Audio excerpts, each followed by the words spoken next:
Alright बच्चों, सभी लोग ध्यान दो।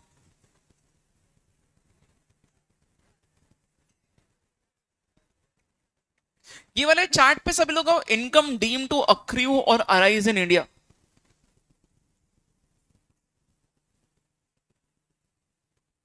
आगे कौन से पेज पे है? ठीक है। इनकम डीम टू अक्रू और अराइज इन इंडिया, आगे क्या? बच्चों we were studying these points, और मैंने आपको ऐसा बताया था कि कुछ केसेस में हम लोग अज्यूम करते हैं डीमिंग प्रोविजन की वजह से कि ये इनकम इंडिया में अक्री हुआ है। अब ये बताओ, अगर कोई इनकम को हम लोग डीम करें कि इंडिया में अक्री हुआ है, तो इसका इंप्लीकेशन क्या है? इससे क्या होगा? इससे तीनों भी केसेस में टैक्स लगेगा। ठीक है, कैन यू टेल मी, आपको अभी भी याद है तो हमने ना बेसिकली ऐसे एक टेबल पढ़ा था। ठीक है, कौन सा टेबल पढ़ा था हम लोगों ने? कि आर ओ आर है, आर एन ओ आर है और एन आर है, कौन से केसेस में कहाँ टैक्स लगता है। कैन यू टेल मी, अगर सपोज कोई इनकम इंडिया में अक्री हुआ है, तीनों केसेस में टैक्सेबल होगा। This is first situation. Second situation, income India में रिसीव हुआ है, तीनों में टैक्सेबल। ठीक है। थर्ड सिचुएशन, इनकम इंडिया के बाहर अक्री हुआ है, इंडिया के बाहर रिसीव हुआ है, but the business is being controlled from India. Starting के दो सिचुएशन में taxable, R O R, R N O R, N R में नहीं लगेगा, एग्जाम। अच्छा, और लास्ट सिचुएशन, सब कुछ इंडिया के बाहर हो रहा है, only in case of R O R हमारी गवर्नमेंट टैक्स लगाएगी, बाकी सब जगह टैक्स नहीं लगेगा। ठीक है, ओके। अच्छा, अब है ना, यहाँ पे कुछ केसेस हम लोग डिस्कस कर रहे थे ब्रॉडली, जो इनकम इंडिया में डीम कर रहे हैं हम लोग की अक्री हुए। ओके, अब इसमें कौन से केसेस हमने कर लिए, एक बार मैं आपको पूरा याद दिला रहा हूं, देखो। इफ यू कैन रिकॉल, सबसे फर्स्ट हमने सीखा था सेक्शन 911। मतलब यहां पे हमने ऐसे केसेस देखे जहां पे ऐसा होता है कि इनकम जो है वो इंडिया में अक्रू होगा अगर आपका इंडिया से कुछ भी बिजनेस कनेक्शन है। ना, what is meaning of business connection India? हो सकता है कि बाहर वाला पर्सन इंडिया में आके सब्सिडरी के थ्रू बिजनेस चला रहा है, इनकम इंडिया में अक्रू हुए। हो सकता है कि बाहर वाला पर्सन इंडिया में आके कोई फैक्ट्री लगा रहा है और इंडिया में कुछ मैन्युफैक्चरिंग कर रहा है, जितना प्रपोर्शनेट उसने मैन्युफैक्चरिंग का वैल्यू चेन में, उतना परसेंटेज हम लोग उसका इनकम इंडिया से अक्रू है ऐसा मान के टैक्स लगाएंगे। ठीक है। या फिर ये भी हो सकता है कि बच्चों, कि कोई पर्सन इंडिया में के ब्रांच के थ्रू कोई चीज को बेच रहे हैं, जैसे कि नाइकी भी हुआ, ये सब करते हैं, है ना, ये तीनों भी कैसे टैक्सेबल होगा। आप इंडिया में कोई एजेंट के थ्रू बेचोगे तो भी टैक्स लगेगा। एजेंट मतलब इंडेंटिंग एजेंट हो सकता है, कंक्लूडिंग एजेंट हो सकता है, स्टॉकिंग एजेंट हो सकता है। इंडिपेंडेंट एजेंट यहाँ पे नहीं आता है, बताया था, टाटा क्रोमा का एग्जांपल दिया था। ठीक है, इसमें तीन एक्सेप्शंस भी मैंने डिस्कस करके आपको बोले थे। कौन से तीन एक्सेप्शंस है? सी, ये purchase of goods in India for exports, मतलब ये बाहर वाला पर्सन इंडिया में है, नॉन रेसिडेंट, और राजस्थान के किसी डीलर से सामान खरीद रहा है और अपने देश लेके जा रहा है, वो अपने देश में क्या करता है उससे हमें कुछ लेना देना नहीं है। ठीक है। Second, collection of news and views, बच्चों अगर इंडिया की कोई न्यूज छप रही है इंटरनेशनल मीडिया में, उस पर हम लोग टैक्स नहीं लगाएंगे। एंड लास्ट, इंडिया में कोई अगर सिनेमा फिल्म या कोई भी गाने का शूटिंग करता है, हम लोग उस पर टैक्स नहीं लगाएंगे। अंडरस्टूड? ओके। अच्छा, ये फर्स्ट वाला केस था। उसके अलावा ये भी बोला था मैंने कि अगर कोई इंडिया में प्रॉपर्टी खरीद के किराए पे देता है, प्रॉपर्टी कहाँ की है? इंडिया की, दिल्ली की प्रॉपर्टी, याद आ रहा है क्या? दिल्ली की प्रॉपर्टी को एक नॉन रेसिडेंट ने खरीद के किराए पे दे दिया, खत्म होगी बात, क्योंकि प्रॉपर्टी दिल्ली की है, अक्रूवल इंडिया में हुआ है। दिल्ली की प्रॉपर्टी को कोई खरीद के अगर सेल करता है, अगेन क्योंकि प्रॉपर्टी इंडिया की है, उसका सेल करने पे अगेन जो भी इनकम अक्रू हो रहा है वो इंडिया से ही हो रहा है। ठीक है। अच्छा, second point, salary and for services rendered in India, इसका मीनिंग क्या है? गूगल का कोई एम्प्लॉय जो नॉन रेसिडेंट है इंडिया में, गूगल उसको 2 महीना भेज रही है इंडिया के बिजनेस को संभालने के लिए, जो 2 महीने का पगार उसको मिला है, सैलरी जो मिला है, वो इंडिया में अक्रू है ऐसा मान के उस पर टैक्स लगेगा। ठीक है, business visa, right. Third point, salary payable by government to Indian citizen, बच्चों आपको वो एम्बेसी वाला एग्जांपल याद है क्या? इंडिया के गवर्नमेंट को रिप्रेजेंट करने के लिए कोई श्रीलंका में जा रहा है, इंडियन एम्बेसी में काम करता है ना, श्रीलंका में इंडियन एम्बेसी में कोई काम कर रहा है, नॉन रेसिडेंट बन गया हो क्योंकि पूरा साल इंडिया के बाहर है, और उसने जो जॉब किया है वो किसको रिप्रेजेंट कर रहा है? अपनी गवर्नमेंट को। दैट्स वाई उसका कनेक्शन इंडिया से, इसलिए उसको हम लोग डीम करेंगे इंडिया में अक्रू हुआ है, टैक्स लगेगा। बट इसमें दो चीजें एग्जम्प्ट होती है, कौन सा? उसका सिर्फ बेसिक सैलरी टैक्सेबल हो रहा है, उसको जो भी अलाउंसेस मिले, जो भी परक्विजिट्स मिले, कौन से सेक्शन में एग्जम्प्ट है? 10(7), सेक्शन 10(7) एग्जम्प्ट करता है। और ये देख लो, ये 914 वाला पॉइंट कितना इजी है। Dividend paid by an Indian company outside India, Reliance ने दुबई के शेयर होल्डर को डिविडेंड दिया, क्योंकि रिलायंस ने डिविडेंड दिया, एक इंडियन कंपनी ने डिविडेंड दिया, it is deemed to accrue और अराइज इन इंडिया, टैक्स लगेगा उस पर। ठीक है, ये यहां तक के पॉइंट्स आपको समझे क्या? एंड सीक्वेंस में मैंने बताया 911, 912, 913 एंड 914, ये चारों भी पॉइंट्स याद आ रहे हैं बच्चों? देखो सेक्शंस जो है वो लर्न कैसे करोगे, आपको चार्ट जो है ना उसका मेमोरी दिमाग में रहना चाहिए, पिक्चर कि भाई ये सीक्वेंस में चार्ट था, उस सीक्वेंस में सारे सेक्शंस लगेंगे। 911 बिजनेस कनेक्शन है, 912 क्या है?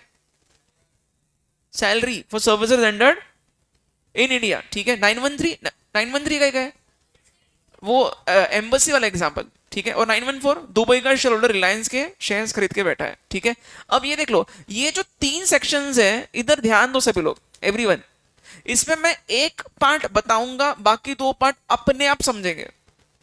बता चुका हूं एक्चुअली, एक पार्ट रिपीट कर रहा हूं इस लेक्चर में, रिवीजन कर रहे हैं हम लोग। 915, 916, 917, ठीक है। ये तीनों क्या क्या बोल रहे हैं? एक है इंटरेस्ट की बात कर रहा है, दूसरा रॉयल्टी की बात कर रहा है, और तीसरा फीस फॉर टेक्निकल सर्विसेज की बात कर रहा है। Let's first talk about interest, ठीक है बच्चों। अब मॉरल ऑफ द स्टोरी ऐसी है यहां पे, किसी भी नॉन रेसिडेंट को लोन देने की वजह से इंटरेस्ट इनकम हो रहा है। मेरी बात को ध्यान से सुनो, ये देखो वापस बता देता हूं आपको क्या हमने सीखा था। ओके, कोई नॉन रेसिडेंट है, क्या कर रहा है? ये लोन दे रहा है, और ये लोन देने की वजह से इसको कौन सा इनकम मिल रहा है? Interest income. इंटरेस्ट इनकम कौन अर्न कर रहा है? Non resident. क्यों लोन दिया? अब ये जो लोन है, इस पे हमारी गवर्नमेंट ये इंटरेस्ट इनकम पे टैक्स कब लगाएगी पता है? ओनली इन दोस केसेस जहां पे ये लोन जो है इसको इंडिया के किसी बिजनेस के लिए स्पेंड किया है। बिजनेस कहां है? इंडिया, क्योंकि इंडिया में वो बिजनेस है और उस बिजनेस के चक्कर में ये लोन लिया हुआ है। दैट्स वाई इसका नेक्सस, इसका कनेक्शन इंडिया से हुआ है, अक्रू इंडिया में हुआ ये इंटरेस्ट इनकम, हम लोग टैक्स लगाएंगे क्योंकि दिस इज अक्रूड इंडिया, ठीक है। अब इसमें आपको कितने एग्जांपल्स मैंने बताया, आपको याद है? यूएसए की बैंक, बैंक कहां की है? यूएसए की, वहां से कोई लोन ले रहा है, ठीक है। इंडिया में बैठा बैठा कोई पर्सन अगर लोन ले रहा है, अब ये लोन कोई भी लो, कोई रेसिडेंट लो, कोई नॉन रेसिडेंट लो, अपनी गवर्नमेंट लो, तीनों में से कोई भी लो। अगर रेसिडेंट ने लिया है इंडिया में बिजनेस करने के लिए, नॉन रेसिडेंट लिया है इंडिया में बिजनेस करने के लिए, गवर्नमेंट ने लिया है, आगे पूछो भी मत गवर्नमेंट क्या करी, गवर्नमेंट इंडिया में ही स्पेंड करती है, गवर्नमेंट इंडिया की तरक्की के लिए कभी भी लोन लेती है। जैसे कि गवर्नमेंट ने लोन लिया बैंक ऑफ जापान से, क्यों लिया? बुलेट ट्रेन के लिए। गवर्नमेंट बोलने के बाद आगे पूछने की जरूरत नहीं होती है। बट रेसिडेंट या नॉन रेसिडेंट अगर इंडिया में बिजनेस करने के लिए लोन ले रहे हैं, क्योंकि वो इंडिया में वो पैसा स्पेंड हो रहा है बिजनेस के चक्कर में, इसलिए अब वो इनकम इंडिया में अक्रू हुआ है। That is the logic. समझ में आया क्या? ठीक है। अब बच्चों यहां पे एक चीज बताओ, यहां पे और कुछ टेरिटोरियल नेक्सस नहीं है। मतलब इसका क्या है? ये पर्सन किधर रहता है, ये पर्सन किधर रहता है, हम लोग उसको पूछेंगे भी नहीं। हम लोग ये नहीं पूछेंगे भाई तू कहां रहता है, तेरा घर कहां है, डजेंट मैटर।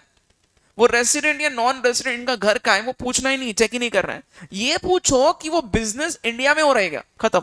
अगर वो बिजनेस इंडिया में हो रहा है तो अक्रूड इन इंडिया, क्योंकि वो लोन का पर्पस क्या है? इंडिया में बिजनेस करना है, इसलिए इंडिया से कनेक्शन है।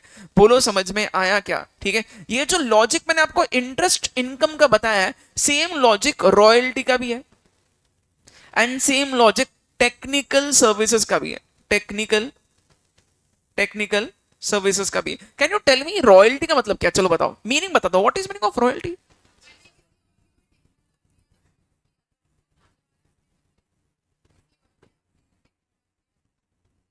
टेक्नोलॉजी यूज की, ठीक है, टेक्नोलॉजी में भी रॉयल्टी होता है। बट कॉमन एग्जांपल्स क्या है पता है रॉयल्टी के? सपोज इमेजिन करो कोई सिंगर है, उसने कोई गाना गाया है, ठीक है, और जो म्यूजिक ओन करता है वो कंपनी उस सिंगर को रॉयल्टी देती है, क्योंकि वो सिंगर का काम है उसमें, ठीक है। या फिर कोई म्यूजिक दे रहा है किसी गाने का, ठीक है, जो म्यूजिक कंपनी है, वो जो म्यूजिक डायरेक्टर और जो सिंगर है उनको रॉयल्टी देती है। अब बिलीव नहीं करोगे, for the very long long period of time, longest period of time, ये सारे सिंगर्स जो बहुत पुराने पुराने, लता मंगेशकर, आशा भोसले, इनको हर महीने चेक आता था म्यूजिक कंपनी से। क्यों? वो रॉयल्टी बेसिस पे है ना, मतलब एक परसेंटेज मिलता है। एक और बोल दो आपको रॉयल्टी और कहाँ मिलता है? अगर आप कोई बुक लिखते हो तो बुक का वैल्यूएशन कैसे पता है? मैंने बुक लिखी है, बट वो बुक बिकने पे पूरे पैसे मेरे को नहीं मिलेंगे। एक अच्छा ऑथर जो होता है उसको एक अच्छे डिस्ट्रीब्यूटर की यानी कि पब्लिशर की जरूरत होती है, पता है? Without a good publisher your book is nothing, क्योंकि आपकी बुक बिकेगी ही नहीं। मैंने एक बुक लिखी है, मैं एक अच्छे पब्लिशर के पास जाऊंगा, उसको बोलूंगा कि बुक पब्लिश करो आपके नाम से, वो पब्लिशर का नाम बहुत अच्छा है तो वो उसका बहुत अच्छा डिस्ट्रीब्यूशन करेगा, मार्केटिंग करेगा, और मेरे को बोलेगा ये बुक अगर 100 रुपए में बिक रही है तो आपको हम लोग हर एक सेल पे 2%, 3%, 4% रॉयल्टी दे देंगे। समझ में आया? पब्लिशर भी कमाएगा और ये भी कमाएगा। ठीक है, तो इस तरीके से अलग अलग जो आर्टिस्ट होते हैं, सिंगर, म्यूजिशियन, है ना, राइटर, ऑथर, इन सबको रॉयल्टी मिलता है। रॉयल्टी में भी सेम लॉजिक लगाना है। ओके, जैसे इंटरेस्ट में लॉजिक लगाया, एंड अगेन सिमिलर लॉजिक लगाना है fees for technical services. Basically अगर इन सब का कनेक्शन इंडिया से है ना, ये इंडिया में ये सब हो रहा है, तो आपको यहाँ पे और कुछ खास नहीं पूछना है। एक एग्जांपल देता हूँ आपको, चलो I give you another example. ये देख लो, सपोज एक यूएसए का एक पर्सन है, ठीक है, ये क्या करता है, ये इंडिया में मुंबई में से सैमसंग का ऑफिस है। No, Samsung is non resident, ये यूएसए का पर्सन ये भी नॉन रेसिडेंट है। सैमसंग यूएसए से एक इंजीनियर बुलाती है और इसने इंजीनियरिंग के कुछ सर्विसेज रेंडर किए। ठीक है, कहां पे? सैमसंग के मुंबई वाले ऑफिस में कुछ काम के लिए बुलाया। ठीक है, एक नॉन रेसिडेंट सर्विसेज रेंडर कर रहा है दूसरे नॉन रेसिडेंट को, है ना। फिर से बता रहा हूं, ये नॉन रेसिडेंट जो है ना, सर्विसेज किसको दे रहा है? दूसरे नॉन रेसिडेंट को। बट अगर आप देखोगे अपनी गवर्नमेंट क्या बोलेगी पता है? ये जो भी इंजीनियरिंग का काम किया है, ये जो भी आपको टेक्निकल काम करने का जो टेक्निकल फीस वगैरह जो भी मिला है, इस फीस पे हम लोग टैक्स लेवी करेंगे, because this is accrued in India. Why is it accrued in India? Because Samsung उसके इंडिया के काम के लिए उसको बुला रही है। सेम वही लॉजिक जो हमने लोन का लिया था, सेम लॉजिक यहां लगाना है। Are you getting the point बच्चों? सबको ये समझ में आ रहा है क्या? ठीक है, सो अगेन वही करना है यार, सेम चीज है, सेम चीज। ठीक है, अच्छा ये भी हो सकता है क्या, कोई इंडिया की म्यूजिक कंपनी इंडिया में कोई सॉन्ग रिलीज कर रही है बट म्यूजिशियन बाहर का है, deem to accrued in India, royalty उसको यहां से मिल रहा है। समझा? So that is how you should think कि वो इंडिया से कनेक्टेड है क्या, है ना। और अगर वो इंडिया से कनेक्टेड है तो हम लोग उस पर टैक्स लेवी करेंगे। डजेंट मैटर, एक नॉन रेसिडेंट दूसरे नॉन रेसिडेंट को सर्विस दे रहा है बट उसका इंडिया से कनेक्शन है, that's fine. For that reason हम लोग इस पर टैक्स लगाएंगे। क्यों टैक्स लगाएंगे? बिकॉज एक नॉन रेसिडेंट को इनकम कहां से मिल रहा है? इंडिया से, वो it is deem to accrue in India. तो ये फर्स्ट सिचुएशन हो गया, तीनों जगह टैक्सेबल है, तीनों जगह टैक्सेबल होगा। सेक्शंस डिफरेंट बट इंटरेस्ट का सेक्शन 915, रॉयल्टी का 916, टेक्निकल सर्विसेज का 917। अगर आप देखोगे चार्ट भी कॉमन बना है, इसका चार्ट भी कॉमन ही बना है। समझ में आया क्या? अरे बोलो बोलो। ये भी हो सकता है कि बच्चों अपनी गवर्नमेंट किसी नॉन रेसिडेंट को रॉयल्टी दे रही है, क्यों? उसने कुछ अच्छा इन्वेंशन किया, उसकी वजह से अपनी गवर्नमेंट को फायदा हो गया, उसको रॉयल्टी इनकम मिल रहा है। बट वो रॉयल्टी इनकम गवर्नमेंट ने दिया है, तो गवर्नमेंट रॉयल्टी इनकम क्यों देगी? क्योंकि गवर्नमेंट इंडिया की तरक्की के लिए उसका कुछ सर्विस ले रही थी। खत्म, end of the story. That is how ये सारे सेक्शंस इंटरकनेक्टेड है। बोलो समझ में आया सबको? ठीक है, कितने सेक्शंस बताया मैंने आपको? देख लो, ये 5, 6, 7 यहां तक हो गया। एक लास्ट इस सीरीज को फिर एंड करते बच्चों, ये वाला this section. Can you do one thing, आप आपके नोट्स में चेक कर सकते हो, गिफ्ट का कोई एग्जाम्पल लिखा है क्या? कहीं तो होगा गिफ्ट का एग्जाम्पल। रुको, ये वाला, money paid without consideration gift. वहां पे बच्चों, वहां पे सेक्शन नंबर नहीं लिखा है तो आप ऐड कर दो ना, दिस इज 918। इधर बोल रहा हूं, इधर इस चार्ट में।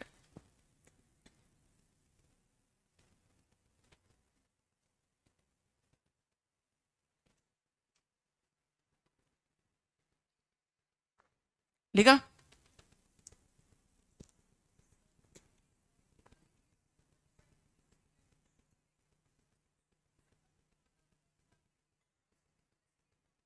उसको कुछ नहीं कर सकते, नहीं कर सकते, वो तो अलग चीज होगी ना, उसको नहीं कर सकते कुछ, we can not do anything with that. अच्छा बच्चों, इधर आ जाओ, एक बेसिक सा पॉइंट है, उसको सुन लो पहले अच्छे से। ठीक है, ये देखो,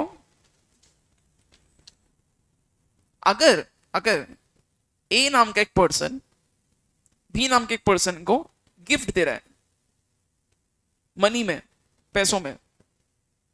तो बी को पैसे मिल रहे हैं, इसलिए ये इनकम बी का है। इनकम किसका है? बी का है। ठीक है, ध्यान से सुनो, एक बेसिक पॉइंट बता रहा हूं, वो दिमाग में अगर बैठ गया ना तो ये वाला पॉइंट बहुत जल्दी समझेगा, बिकॉज दिस इज समथिंग जो आपको इनकम फ्रॉम अदर सोर्सेस में भी काम में आएगा। ठीक है, ध्यान से सुनो क्या बता रहा हूं बच्चों। अगर सपोज मेरे को किसी से गिफ्ट मिलता है, से मेरे को दिनेश सर ने पैसे दिए गिफ्ट, ओके, और शिव कुमार सर ने भी दिए, एकांत सर ने भी दिया, सारे सर मेरे को गिफ्ट दे रहे पैसों में, तो इस पर टैक्स लगेगा या नहीं लगेगा? आपका क्या व्यू है बताओ? Gift should be exam from tax या फिर इस पर टैक्स लगना चाहिए? लगना चाहिए? नहीं लगना चाहिए? अगर गिफ्ट पे टैक्स नहीं लगेगा बच्चों, तो क्या होगा मैं बताओ? जिसको भी पैसे मिल रहे हैं वो उस पर टैक्स भरेगा नहीं, बोलेगा अरे मेरे दोस्त ने दिया है गिफ्ट, है ना। For example suppose income tax raid हो गया, घर पे बहुत पैसा मिला, ये पैसा कहां से लाया? मेरे को बहुत सारे लोगों ने गिफ्ट दिया, मेरे बहुत दोस्त है। अच्छा नाम बताओ, पूरा वो बता रहा है, इंस्टाग्राम फीड देख लो, इतने फॉलोअर्स है मेरे, है ना इतने सारे लोगों ने मेरे को पैसा दिया। बच्चों देख लो, अगर गिफ्ट को इतना इजीली गवर्नमेंट छोड़ देगी, कोई भी यही बोलेगा कि मेरे को गिफ्ट मिला है? नो प्लीज लिसन, इसमें रूल क्या है? रूल ऐसा है कि एक साल में एक इंडिविजुअल को 50,000 रुपए तक का अगर गिफ्ट मिलता है, उस पर टैक्स नहीं लगेगा। पूरी बात सुनना, पूरी बात सुनना। बट जैसी 50,000 के ऊपर गिफ्ट का अमाउंट हो गया, पूरा अमाउंट टैक्सेबल हो जाएगा। जो दोस्त आपको साल भर में 50,000 का गिफ्ट देता है वो सच में दोस्त है, और जो दोस्त 50,001 रुपए का गिफ्ट देता है वो दुश्मन है। क्योंकि 50,001 हो गया, it is exceeding 50,000। The moment it exceeds 50,000 it would be taxed, it would be taxed. सुनो मेरी बात, एक दो चीज और क्लियर करता हूं, सुन लो सभी लोग यहां ध्यान दो। क्या बोला मैंने? गिफ्ट का जो अमाउंट है बच्चों 50,000 के ऊपर जाती है वो टैक्सेबल होता है। लिमिट कितना है एग्जाम्पशन का? 50,000 तक का, उसके ऊपर टैक्सेबल है। अच्छा, अब मैं क्या कर रहा हूं बताएं? दिनेश सर मेरे को गिफ्ट दे रहे से 40,000 का, अतुल सर दे रहे मेरे को गिफ्ट से 30,000 का, एकांत सर मेरे को गिफ्ट दे रहे से और 30,000 का, टोटल गिफ्ट कितना हो गया? 1 लाख का। इज इट टैक्सेबल और एग्जाम? क्यों टैक्सेबल? सबने मेरे को जो गिफ्ट दिया है सबका इंडिविजुअल लिमिट तो 50,000 के नीचे ही है। आपको एग्रीगेट करना पड़ेगा, ठीक है? नहीं तो आप बहुत सारे दोस्तों के नाम लोगे और बोलोगे मेरे को अलग अलग दोस्तों से 50,000 के नीचे का गिफ्ट मिला है, नहीं चलेगा। आपको साल भर में जितने भी लोगों से पैसों का गिफ्ट मिलता है उसका टोटल करो, if that total is exceeding 50,000 उस पे पूरे अमाउंट पर टैक्स लगेगा। एक और चीज, अभी इस केस में टोटल गिफ्ट कितना हुआ? 1 लाख। तो 1 लाख में से 50,000 तक एग्जाम, उसके ऊपर का टैक्सेबल ऐसा भी नहीं करना है, एग्जाम्पशन गया। That exemption is for genuine cases जहां पे आपको सच में अलग अलग लोगों से डिफरेंट ओकेजन्स पे गिफ्ट मिल रहा है and that amount is not exceeding 50,000। The moment the amount exceeds 50,000 the entire amount would be taxed. Exemption नहीं है अब यहाँ पे, 50,000 के नीचे तक एग्जाम्पशन चलेगा, वो उसके ऊपर पूरा अमाउंट टैक्सेबल है, एज इज बेसिस पे जितना भी है पूरा टैक्सेबल। समझ में आया? ठीक है, गिफ्ट के बारे में डिस्कशन अपना और होगा, कहां होगा? इनकम फ्रॉम अदर सोर्सेस में। अभी हम लोग क्यों डिस्कस करें? नाउ लिसन, इधर ध्यान सबका, ये देख लो यहां पे बच्चों, ये एग्जाम्पल को डिस्कस करते हैं पहले, ठीक है? मनी पेड विदाउट कंसिडरेशन, मतलब बगैर पैसे लिए हमने, बगैर कोई कंसिडरेशन के हमने विदाउट एनी रीजन किसी को गिफ्ट दिया। प्रॉपर गिफ्ट का कैसे? What is meaning of gift? Return में कुछ नहीं, नो कंसिडरेशन, हमने पैसे सीधे दे दिए, ठीक है? मिस्टर ए कौन है? रेसिडेंट। इधर ध्यान दे भाई, ये पॉइंट अभी तक बताया भी नहीं है, पूरा डिस्कशन चल रहा है कुछ, दिस इज समथिंग न्यू, आपको आता है क्या ऑलरेडी? मिस्टर ए कौन है? Resident. Mister B is non resident, ठीक है? अब दिस इज वेरी कॉमन, ठीक है? This is very common, very difficult to track, but provision तो बन गया है इसमें। क्या बोल रहा है सुनो बच्चों, एक रेसिडेंट एक नॉन रेसिडेंट को गिफ्ट दे रहा है। ऐसा हो सकता है क्या कि इंडिया का कोई पर्सन है, ओके, बहुत सारे नॉर्मल केसेस यार, ये तो मेरे खुद के जान पहचान के बहुत लोग हैं जिनके घर वाले, जिनके फैमिलीज, जिनके लड़के जो है वो यूएसए में सेटल हो चुके हैं, ठीक है? कोई फादर इंडिया में रहता है, लड़का यूएसए में सेटल हो चुका है, और वो फादर जा रहे हैं ऐसी है ना, घूमने के इंटेंशन से, क्योंकि बच्चा यूएस में सेटल हो चुका है। तो फादर रेसिडेंट है, मिस्टर है, उसका लड़का मिस्टर भी नॉन रेसिडेंट है सपोज, ठीक है ना। ऐसे करते हैं हम लोग, चलो रिलेटिव्स हटा देते हैं क्योंकि रिलेटिव्स में थोड़ा और अलग पॉइंट है। बच्चों एक फ्रेंड दूसरे फ्रेंड के पास जा रहा है, सपोज ऐसा करते हैं, एक फ्रेंड दूसरे फ्रेंड के पास जा रहा है, ये इंडिया का एक रेसिडेंट पर्सन अपने दोस्त को मिलने जा रहा है जो नॉन रेसिडेंट है, और वो उसको वहां यूएसए में जाके क्या करता है, 60,000 वर्थ रुपीज गिफ्ट करता है, 60,000 रुपए गिफ्ट कर रहा है, ठीक है। This amount shall be taxable in the hands of B. ये बी नॉन रेसिडेंट फिर टैक्सेबल कैसे हो गया? सोचने की बात है, सोचो, व्हाई इज इट टैक्सेबल? ये पैसे कौन दे रहा है? पैसे कौन दे रहा है? रेसिडेंट दे रहा है, मतलब इंडिया से पैसे मांगे तो उसका ओरिजिन इंडिया से हो ऐसा मान रहा है। फिर से रिपीट कर रहा हूं, पैसे इंडिया का पर्सन, इंडिया का जो रेसिडेंट है वो किसको दे रहा है? नॉन रेसिडेंट को, क्योंकि ये पैसे इंडिया में जो पर्सन ने कमाए थे मिस्टर ए ने, वो उसने मिस्टर बी को गिफ्ट दे दिया। Because this amount is also exceeding 50,000 for these two reason this is taxed. देख लो क्या लिखा है, it is deemed to be accrued India, मतलब ये कमाई किसकी है? कमाई किसकी है? बी की है, बी की ना। पैसे किसको मिल रहे हैं गिफ्ट का? अरे बच्चों यहाँ पे कौन कमा रहा है? कमा रहा है मतलब बेसिकली इनकम किसका हुआ है? हाँ, मिस्टर बी का, उसको गिफ्ट मिला है। ए का तो खर्चा हो गया उल्टा, ठीक है। इस ट्रांजैक्शन में what is happening is B को पैसे मिल रहे हैं, तो इनकम गिफ्ट का किसको मिला है? बी को मिला है। अब ये सोचने की बात है बी को ये पैसा क्यों मिला है, इसका इसका अक्रूवल कहां से हो वो डिस्कस करते हैं पहले। चलो बताओ, सोचो ये अक्रू कहां हुआ? बच्चों गिफ्ट कौन दे रहा है? ए। ए कौन है? रेसिडेंट। कहाँ का? इंडिया का रेसिडेंट है, क्योंकि इंडिया के रेसिडेंट ने उसको गिफ्ट दिया है, दैट्स व्हाई उसका ओरिजिन इंडिया से, वो पैसा इंडिया से निकाल के वहां गया है, ओरिजिन इंडिया से हुआ है, खत्म, अक्रूड इन इंडिया। अब जब गिफ्ट अक्रूड इन इंडिया है तो हम लोग टैक्स लगाएंगे, बट एक और कंडीशन मीट होने पे, क्या कंडीशन था? 50,000 तक एग्जेम्प्ट होता है पूरा एग्रीगेट एक साल का, उसके ऊपर क्या तो टैक्सेबल, ये उसके ऊपर जा रहा है क्या? दैट्स व्हाट टैक्सेबल यहाँ लिखा है। And the amount of gift is exceeding 50,000। समझ में आया? अच्छा, ऐसे नॉन रेसिडेंट जो है मिस्टर बी, इसको बहुत अलग अलग इंडिया के रेसिडेंट से गिफ्ट मिलता है, क्या करोगे? अग्रीगेट करो, अगर वो अग्रीगेट अमाउंट 50,000 के ऊपर जाता है टैक्सेबल, समझा? ठीक है। अक्रू इंडिया में क्यों हुआ? क्योंकि इंडिया के रेसिडेंट ने दिया है, दैट्स व्हाई, ठीक है, इसको छोड़ना नहीं है। बिल्कुल, इतने सारे गिफ्ट दे रहे हैं। मैं बताता हूँ, सुनो इसमें क्या होता है। अगर आप रिलेटिव को गिफ्ट देते हो ना, देखो मैं ज्यादा बोलूंगा तो कंफ्यूज होगा, बट ठीक है अभी पूछा है तो बोल रहा हूँ।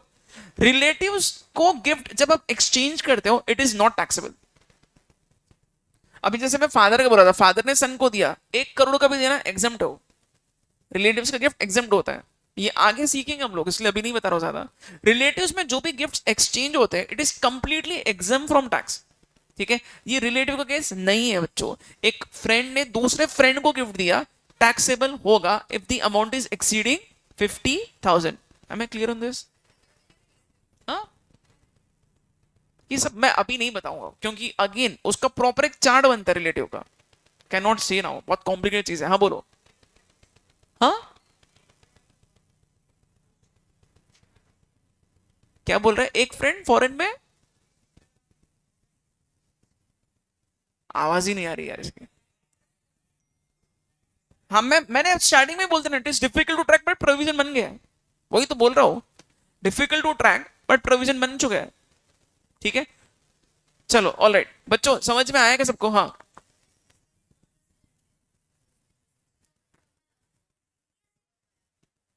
नॉन रेसिडेंट है तो नहीं चलेगा, इट इज ओनली टू। कैसे ट्रैक करोगे? वो कैश वहीं से कमाया है, कैश दे रहा है यार, दैट्स व्हाई, ठीक है। ऑलराइट बच्चों, समझ में आया क्या सबको? बोलो, ठीक है। ये यहां लिखा है बाय रेसिडेंट इंडियन, जरूरी है वो ही देना चाहिए, रेसिडेंट इंडियन नहीं देना चाहिए। Is it clear? ओके, अब देख लो सारा डीमिंग प्रोविजन खत्म हो गया यहाँ पे। अब एक काम करो बच्चों, एक एक दो इजी क्वेश्चंस हम लोग डिस्कस करते हैं। आपके इलस्ट्रेशंस में आओ एक बार।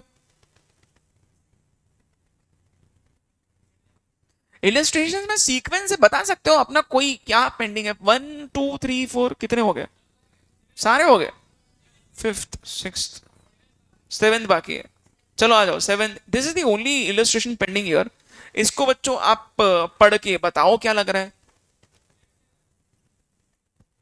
मिस विविधा paid a sum of $5,000 to Mr. Kulasekara, a management consultant practicing in Colombo, specializing in project financing. The payment was made in Colombo.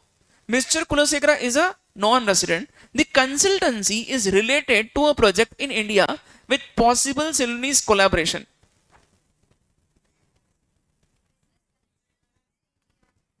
नहीं देखो, ये मेरे को तो लगता है यार सारे स्टूडेंट्स का आंसर टैक्सेबल ही है, बट मेरे को वो नहीं चाहिए. आई वॉन्ट एग्जैक्ट सेक्शन जिसके तहत आप बोल रहे हो टैक्सेबल है. बताओ, चलो पढ़ो चार्ट, जाके चेक करके बताओ. 917, 917, 917.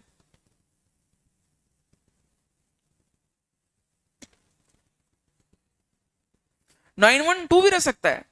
912 क्या है? वो सैलरी का है बेटा. या सैलरी नहीं मिल रहा है उसको, वो एम्प्लॉय नहीं है उसका, वो कोई इंजीनियर है. 917 है. बच्चों देख लो, अभी मैंने आपको इसलिए बताया, अगर आपको सेक्शंस याद है तो आप यहां लिख सकते हो प्रॉपरली. ये देख लो, वापस बता रहा हूं, 917. ठीक है, लिसन केयरफुली, पहले पूरा सुनो अच्छे से. यहां क्या हो रहा है? मिस विविता कौन है? लड़की है, हाँ ठीक है. ये रेसिडेंट है नहीं है, लिखा है क्या कुछ? नहीं लिखा. ओके, फर्क भी नहीं पड़ता है वो कौन है. ठीक है, उसका रेसिडेंशियल मैटर नहीं करता है. इसने कितना रुपया दिया? $5,000 दिया. किसको? कुलशेखरा को. ये कुलशेखरा नॉन रेसिडेंट है.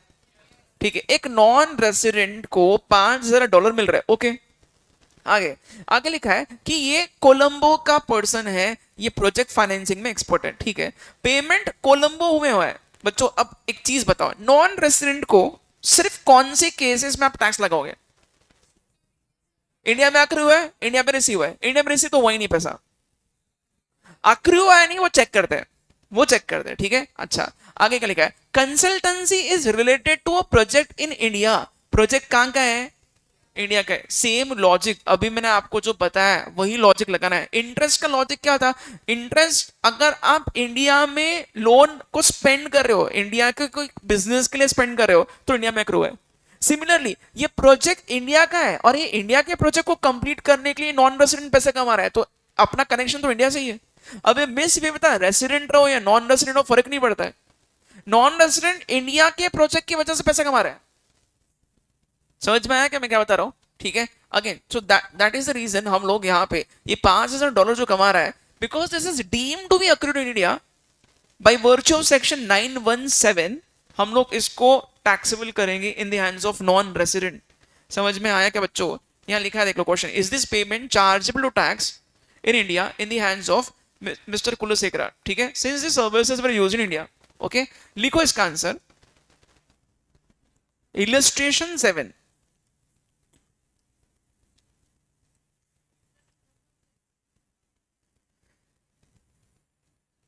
in this case in this case as Mr. Kulesekara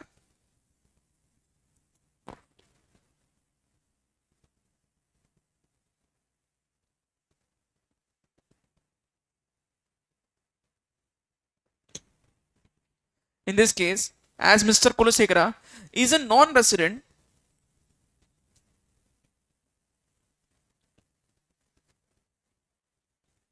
in this case as Mr. Kulesekara is a non-resident, income shall be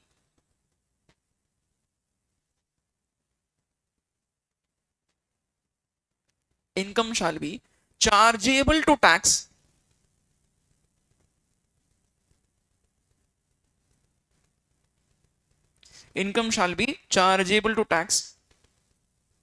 in India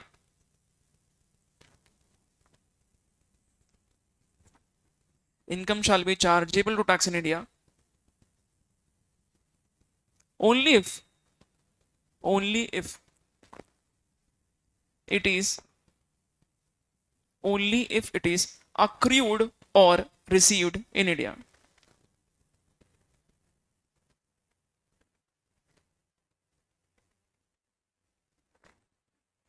full stop.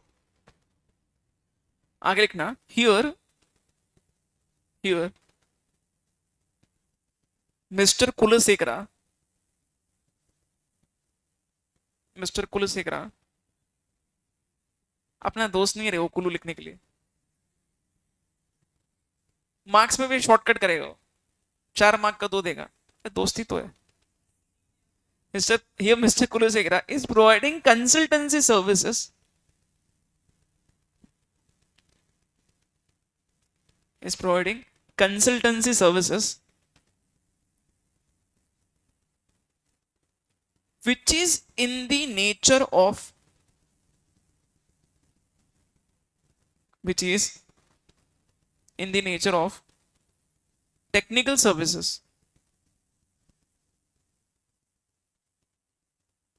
which is in the nature of technical services full stop। आगे लिखो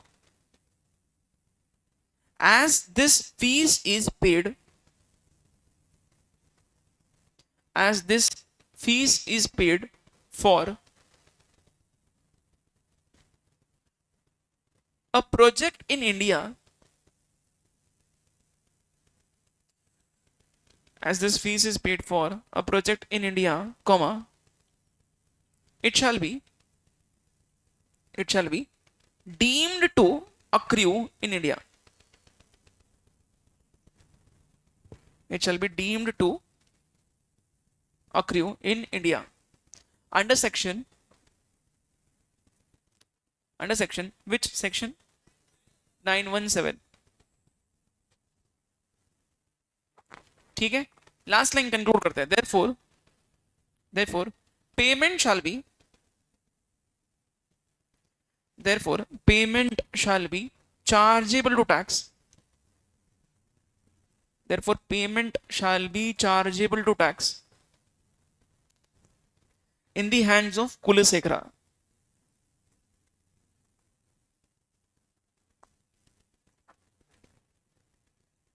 in the hands of Kulashekhara। हाँ वही mister Kulashekhara, Kullu लेगा सबने। अच्छा सारे illustrations खत्म हो गए बच्चों, can you come two questions, इधर मिलेगा होमवर्क, पहले डिस्कस करते हैं हम लोग सारे क्वेश्चंस। आ जाओ क्वेश्चन 1 में आ जाओ।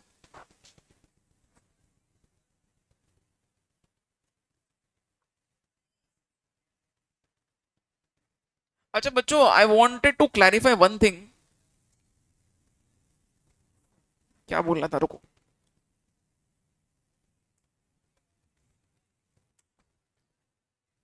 अपना जो ये चार्ट है ना इसको एक बार आपको मैंने बोला है वैसे, बट सी आपको बता दो प्रॉपरली,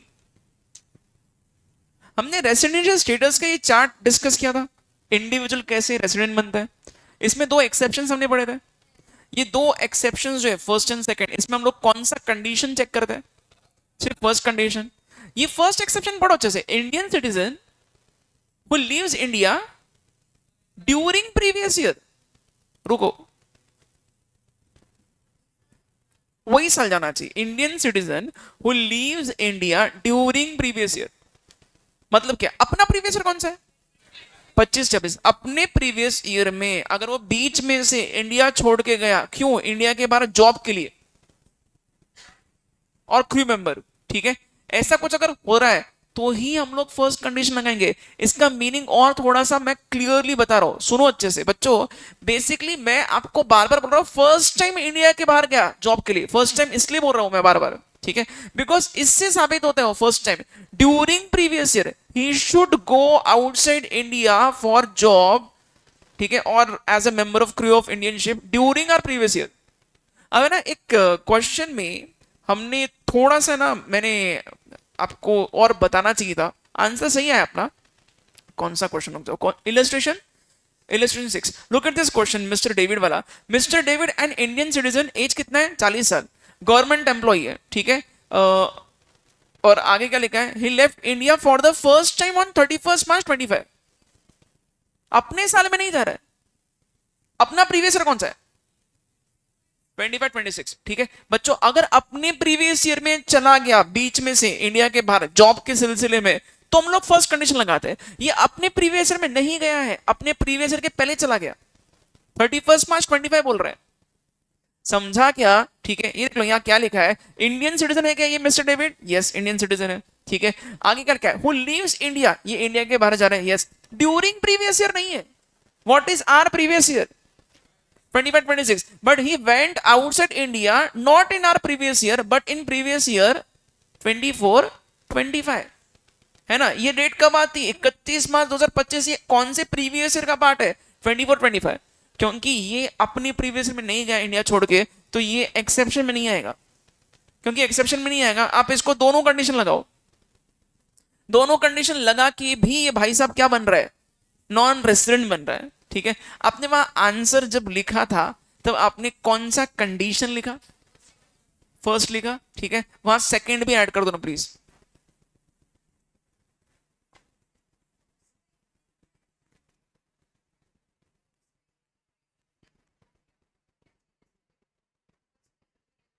वैसा नहीं, क्वेश्चन में पढ़, वहां पे जैसे यहाँ पे क्वेश्चन में लिखा है ना, वो कब जा रहा है इंडिया के बाहर, वहां लिखा जाता है फर्स्ट टाइम इंडिया के बाहर जा रहा है, क्लियर होता है वो। इसके पहले के कोई भी क्वेश्चन उठा के देख लो।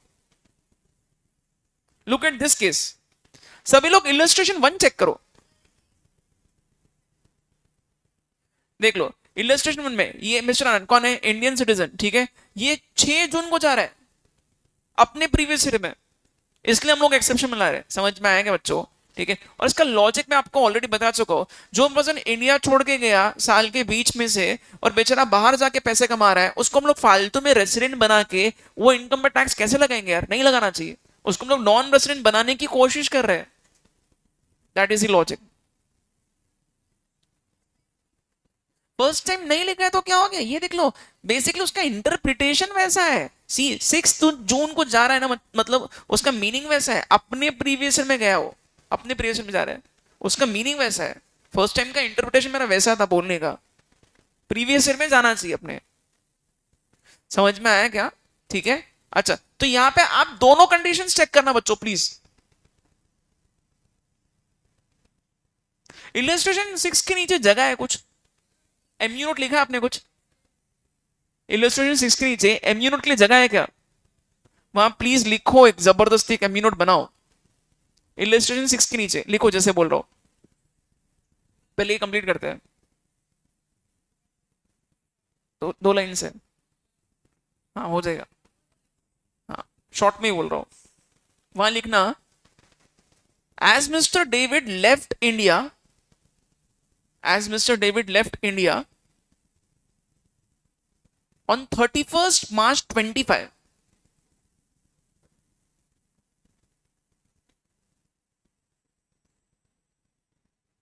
on 31st March 25 ब्रैकेट में लिखो, not in our previous year,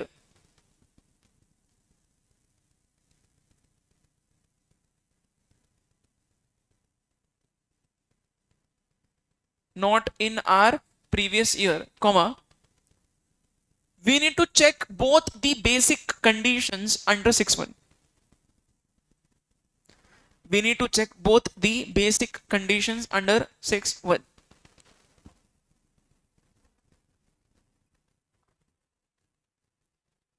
समझा क्या?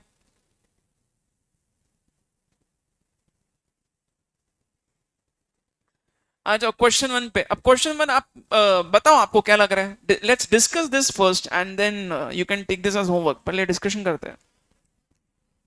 मिस्टर राम वाला कौन है ये भाई साहब? Non resident. ठीक है, देख लो सभी लोग, सबको क्या लग रहा है, आंसर बताना।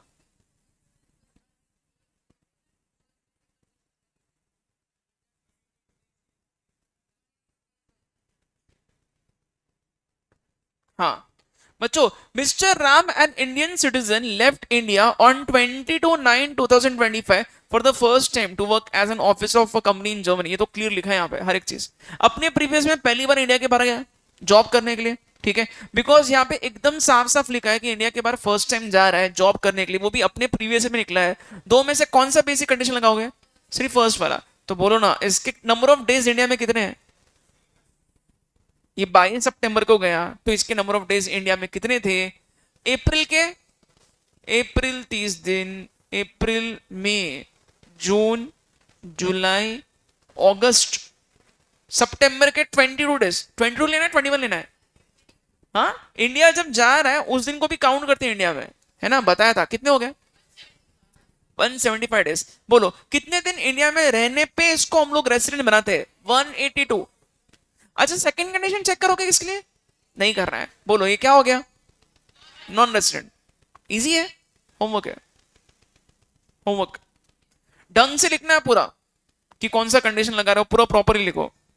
रेफरेंस के लिए चेक करो हमने इसके पहले के क्वेश्चंस कितने डिटेल में लिखे हैं। Next, mister day, a non resident residing in US since 1990, came back to India on 1/4/2024 for permanent settlement. 1/4/2024, not in our previous year, एक साल पहले आ गया। What will be his residency status for assessment year 26-27? क्यों resident? अब क्या क्या check करते हो? दो कंडीशंस। फर्स्ट कंडीशन मीट हो रही है, ठीक है। उसके बाद हाँ वो बोलो ना, वो आर ओ आर है या आर एन आर है, वो बोलना पड़ेगा। आर ओ आर कैसे बोल रहे हो? ये आया क्या, कब? 1/4/2024 को आया। अरे बच्चों, आर एन ओ आर के दो कंडीशंस में से फर्स्ट क्या है? पिछले 10 में से 9 साल नॉन रेसिडेंट। 10 में से 9 साल नॉन रेसिडेंट नहीं है, आया ही है 1 अप्रैल 24 को। 24-25 में हिज रेसिडेंट, बट उसके पहले के सारे साल में तो नॉन रेसिडेंट है। फर्स्ट टाइम आया ये इतने साल के बाद, 1990 के बाद। आर एन ओ आर बनेगा यार। पिछले 7 में से 729 से कम दिन रह रहा है, 365 रह रहा है। आया कब? 24 का आया। 24-25 365 डेज था, उसके पहले तो इंडिया के बाहर ही था वो। आर एन ओ आर बनेगा। यू कैन सॉल्व दिस यार, ये दोनों भी क्वेश्चन होमवर्क लो। वो मेरी मर्जी, चेक करना नहीं करना है, आपको पता है हाउ इट इज।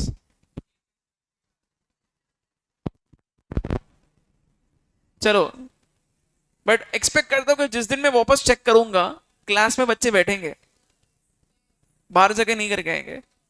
अच्छा आ जाओ, क्वेश्चन 3। बच्चों question 3 we will solve this in the class, but can you just try this? आपको थोड़ा टाइम दे रहा हूं, बताओ। ये मिस्टर रमेश और मिस्टर सुरेश का पहले रेसिडेंशियल स्टेटस निकालो, फिर सॉल्व करना। इजी क्वेश्चन है बहुत।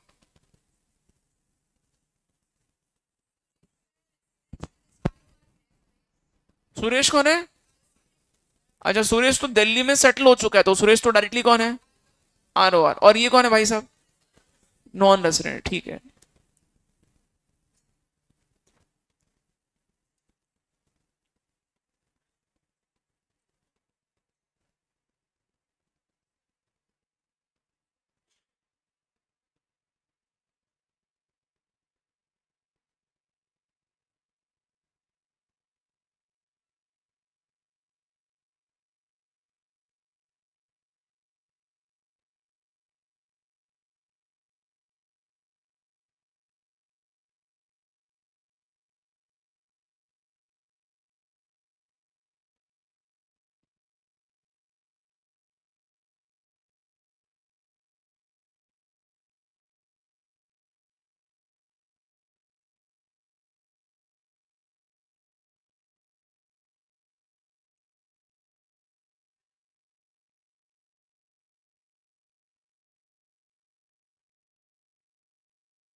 आंसर बोलना है क्या?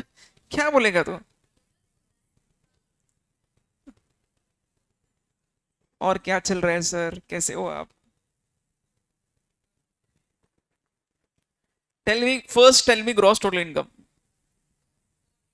आराम से, पहले ग्रॉस टोटल इनकम बोलना मतलब डिडक्शन मत बोल पहले। क्या लगता है? हाँ, सेवेंथ पॉइंट बताओ, interest on savings bank deposit. एटीटीटी है, वेरी गुड, बट मैक्सिमम कितना है? 10,000। तो यहां कितना दोगे? ये तो 7,000 है, तो 7,000 का ही डिडक्शन मिलेगा, और ये 12,000 का 10,000 पे रोक दोगे। क्या 2,000? डिडक्शन 10,000 ही बोलो, ऐसा 2,000 क्यों बोल रहे हो? हम लोग ऐड करेंगे 12,000 और नीचे 10,000 माइनस करेंगे। वैसा बोलो मत, वैसी आदत हो जाएगी उसको वैसे लिखने की।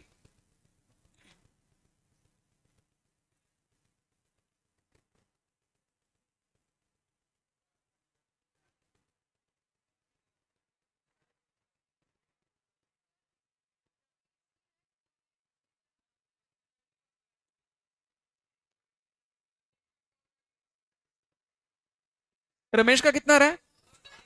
4,34,500। ग्रॉस पूछा मैंने, ग्रॉस।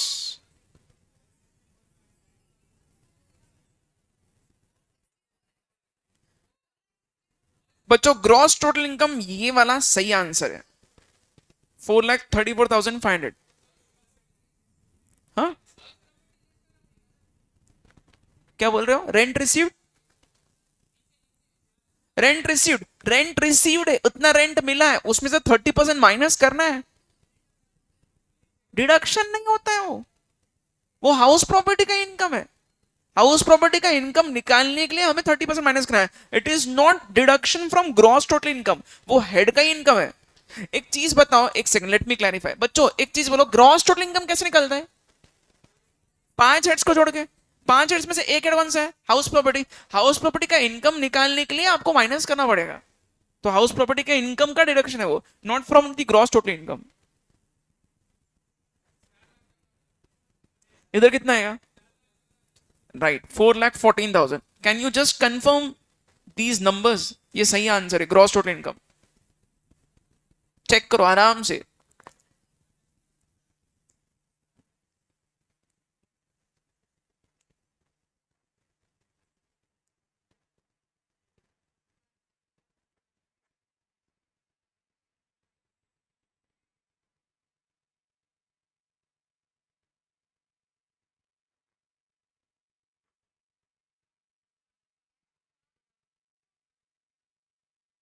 क्योंकि भोपाल की प्रॉपर्टी है। भोपाल आउटसाइड इंडिया कहाँ है? Bhopal is in India. बच्चों थोड़ी सी ज्योग्राफी पढ़ना पड़ेगा रेसिडेंशियल स्टेटस के लिए। एक क्वेश्चन में ना कोई तो एक खतरनाक प्लेस था, I am not recalling it properly, India के बाहर का था। तो पर्सन बोला सर ये तो इंडिया में ही है। सिंगापुर था, सिंगापुर। उसको लगा शनि सिंगापुर है।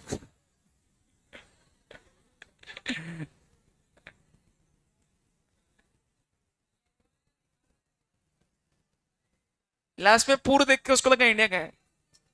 रायपुर, सिंगापुर। चलो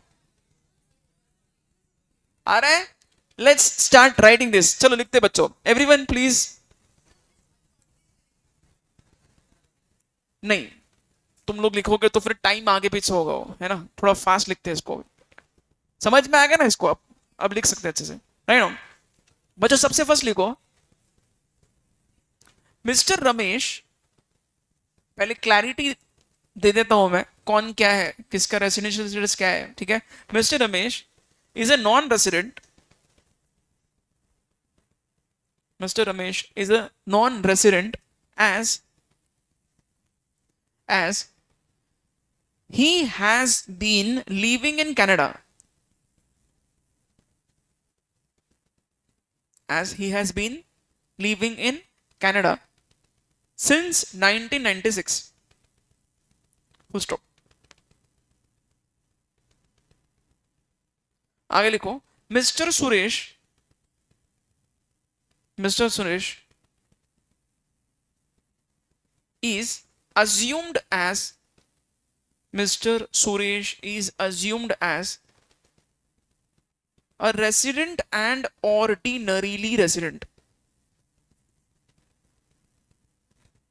Mr. Suresh is assumed as a resident and ordinarily resident because he is settled in Delhi, because he is settled in Delhi, full stop. समझा? अज्यूम क्यों कर रहे हैं? बिकॉज हमारे पास कुछ नंबर्स नहीं लिखे इंडिया में कितना दिन था। हो सकता ना दिल्ली सेटल होने के बावजूद वो इधर उधर घूम रहा है, नहीं लिखा है, बट हम लोग अज्यूम करें, fair to assume R O R है, ठीक है। वहां लिखो नीचे कंप्यूटेशन ऑफ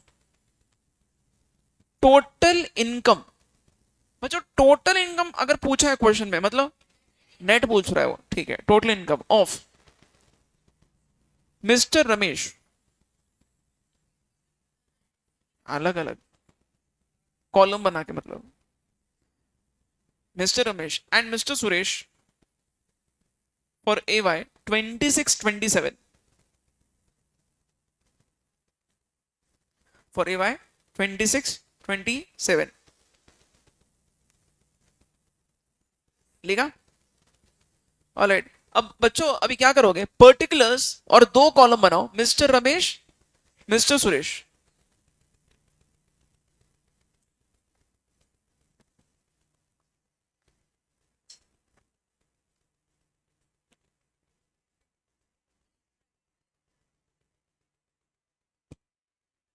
आपने दो कॉलम बनाए क्या? ये देख लो, जब आप पर्टिकुलर्स के बाजू में ऐसे कॉलम बना रहे हो, मिस्टर रमेश और मिस्टर सुरेश, ठीक है। मिस्टर रमेश कौन है? यहां लिखो ना प्लीज, नॉन रेसिडेंट। और ये भाई साहब कौन है? पूरा लिखो, रेसिडेंट एंड ऑर्डिनरीली। हाँ लिखना पड़ेगा, क्यों? क्योंकि अपने लिए भाई, अपने को याद रहना चाहिए, नॉन रेसिडेंट सोच के अपने को पूरा आंसर सॉल्व करना है, कभी कभी दिमाग से स्लिप हो रहे हो इसलिए। और यहां लिखो rupees and rupees.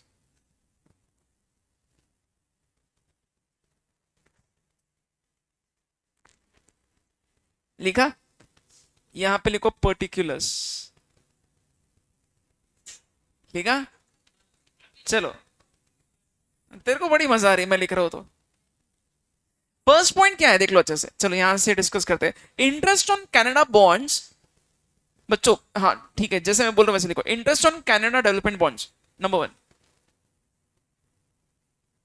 Interest on Canada development bonds. Underline करो इसको। क्या अंडरलाइन?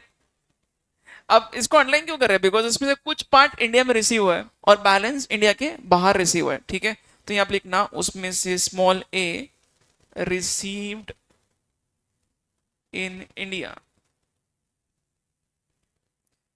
50% रिसीव्ड इन इंडिया, ठीक है।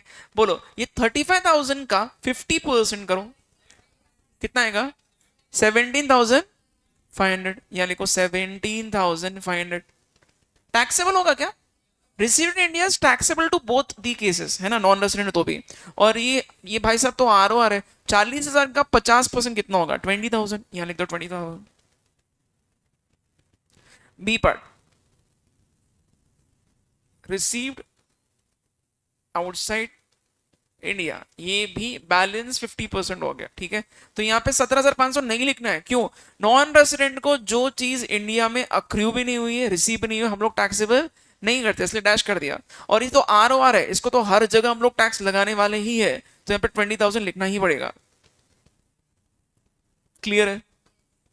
Next point, number 2। Next point पे आ जाओ, dividend from British company received in London, ठीक है। बच्चों इसको शॉर्ट में कैसे लिख सकते हैं बताएं? डिविडेंड फ्रॉम ब्रिटिश कंपनी, वो रिसीव्ड हटा दो, इन लंदन।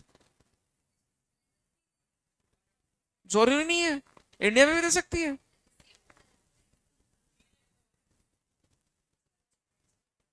ठीक है। इंडिया में मिला मतलब सब कुछ इंडिया के बाहर हो रहा है, यहां टैक्सेबल नहीं होगा, इधर तो टैक्सेबल होगा ही क्योंकि आरओआर है।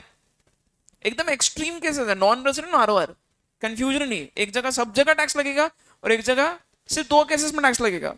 बोलो यहाँ कितना अमाउंट है? हाँ, 20,000 लिख दो। Next point number 3, profits from business in Nagpur, खत्म, इतना ही लिखो। Profits from business in Nagpur. तो प्लीज थोड़ा हैंडराइटिंग ढंग का लिखना, मेरा डॉक्टर टाइप लिख रहा हूं मैं। कितना अमाउंट है? नागपुर बोलने का इंडिया है बच्चों, नागपुर इंडिया में आता है, ठीक है? तो ये इंडिया में अक्री हुआ है, इसलिए दोनों भी अमाउंट टैक्सेबल हो गए, 1 lakh 1,40,000।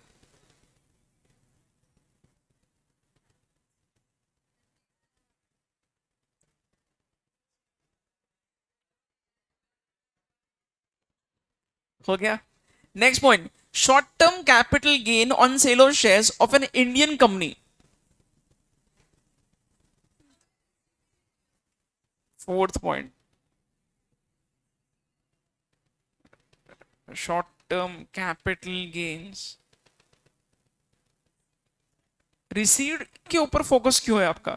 Of an Indian company, खत्म होगी बात, इसलिए अक्रू इंडिया में हुआ है, on sale of shares of an Indian company.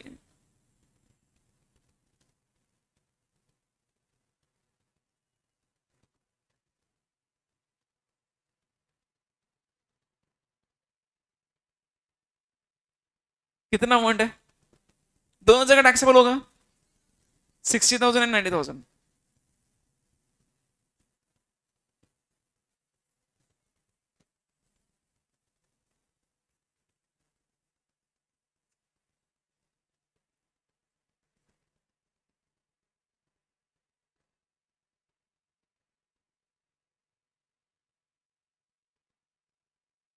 आपको हैंडराइटिंग समझ रही है? देख रही नहीं है, ठीक है, बट देखो एक बार, समझ रही है? समझ रही है, समझ रही है। बच्चों को आदत हो जाती है एंड तक समझने की हैंडराइटिंग, इसको बोलते हैं एंड टू एंड एनक्रिप्शन। कोई फैकल्टी आएगा उसको समझेगा नहीं क्या लिखा है। चलो next, fifth point, income from business in Chennai.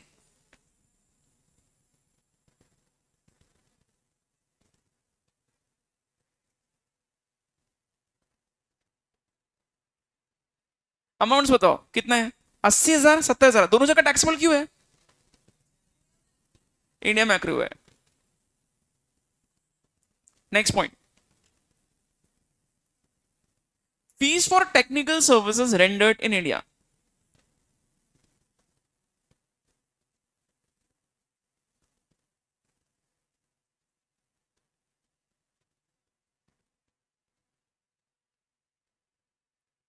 बच्चों एक हिडन रूल बोल रहा हूं, हैंडराइटिंग गंदी है चलेगा, शॉर्टकट्स नहीं मारने का, पूरा लिखने का, गंदा लिखो भले, ठीक है? ऐसा कुछ भी नहीं। गंदा मतलब कुछ भी नहीं लिखने का। पता चला कुछ नहीं है, गाना लिख दिया, तुझे देखा तो ये जाना जाना। 1 लाख डैश।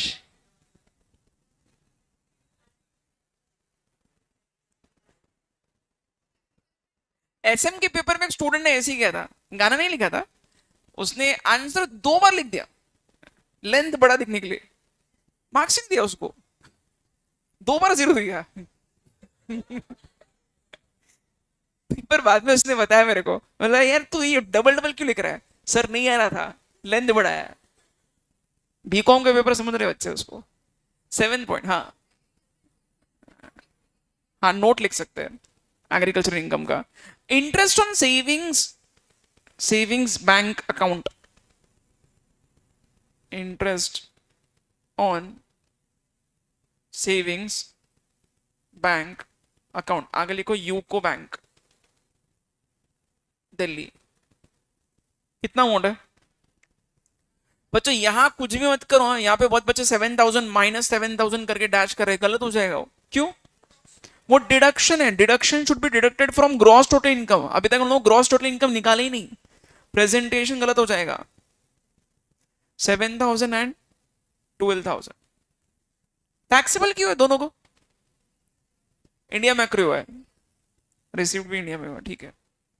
और क्या है ये वाला, लिखो मत अभी, इसका नोट लिख देंगे बच्चों। Agricultural income from a land situated in Andhra Pradesh, agricultural income ये एग्जेम्प्ट होगा। क्यों? इंडिया में हो रहा है। कौन से सेक्शन में? 10(1) में एग्जेम्प्ट होगा। This is exempt under 10(1). अच्छा, एग्जेम्प्ट इनकम की खासियत क्या होती है? ग्रॉस टोटल इनकम में शो नहीं करने का, नहीं तो ऐड करके डिडक्शन लोगे। एग्जाम्पशन दिखाते ही नहीं हम लोग, ठीक है।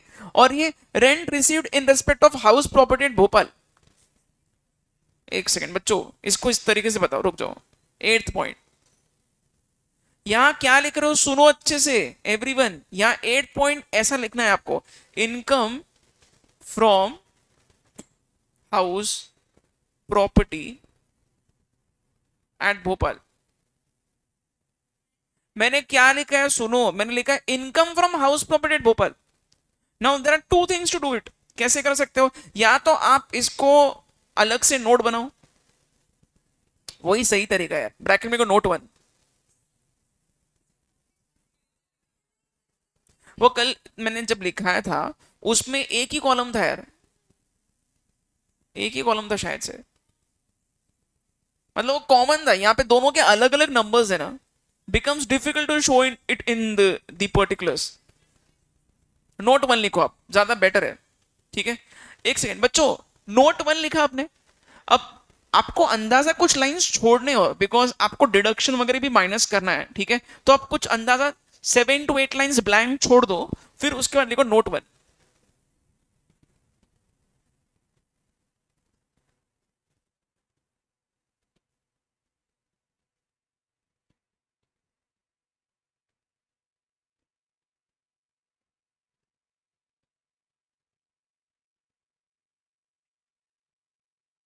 दो लोगों के नाम क्या थे यार वो, मिस्टर, हाँ मिस्टर ही लिखा है।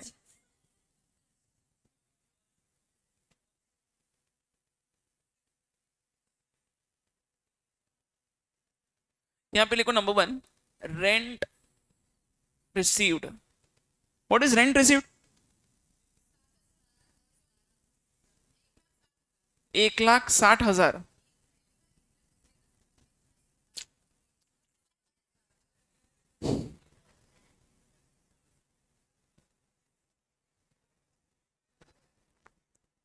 ठीक है, नंबर 2 लिखो यहाँ पे, less standard deduction at 30% under section 24A। 24A ये क्या है आपको समझेगा अभी। इसके बाद हम लोग वही चालू कर रहे हैं, new head of income, income from house property. इसके बाद मतलब आज नहीं, आज कर सकते हैं वैसे, क्या नहीं।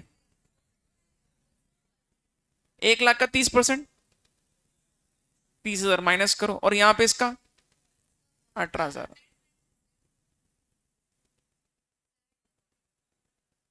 therefore इनकम, ये हाउस प्रॉपर्टी का इनकम क्या कितना है, 70,000, और ये 42,000। जहां आपने लिखा था नोट 1 उसको कंप्लीट करो, 70,000, 42,000।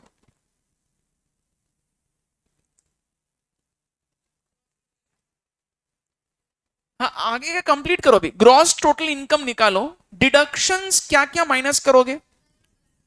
दो डिडक्शंस माइनस करना है बच्चों। लाइफ इंश्योरेंस प्रीमियम भी है, उसको 80C में माइनस करो। ये देख लो ये वाला, ये जो लाइफ इंश्योरेंस प्रीमियम है, ठीक है, ये इसको आप सेक्शन 80C, 80 है ना। और ये इंटरेस्ट ऑन सेविंग्स 10(7) कहां से है भाई? 80TT है 10(7), वो तो अलग है, वो तो कहां आता है, कहां गया?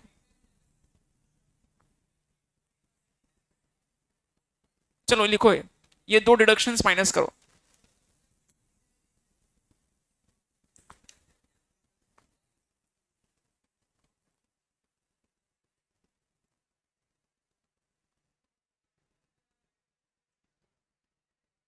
You want a break of 5 minutes?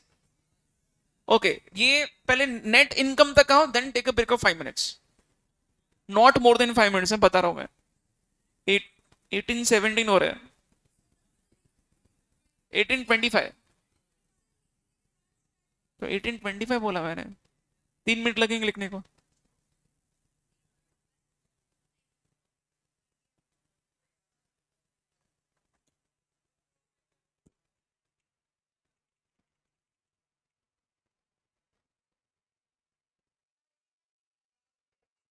बच्चों yes, write down MU notes, MU notes नहीं, नोट्स लिखो, नोट्स, प्रॉपर नोट्स। नोट्स पे लिखो number 1, agricultural income, agricultural income from a land situated in India, agricultural income from a land situated in India is exempt, under section 10(1), is exempt under section 10(1) in case of both, in case of both resident, residents and non-residents, in case of both residents and non-residents। लिखा? बोलो। बाकी सब तो ठीक है बच्चों, बाकी सब तो आपने लिखा है वहां पे ऑलरेडी, सो अलग से कुछ लिखने की जरूरत नहीं है। एक और लिख दो, चलो नोट, एक और लिख दो, under section 80 AA, under section 80 AA, interest on savings account, interest on savings account shall be allowed as deduction, shall be allowed as deduction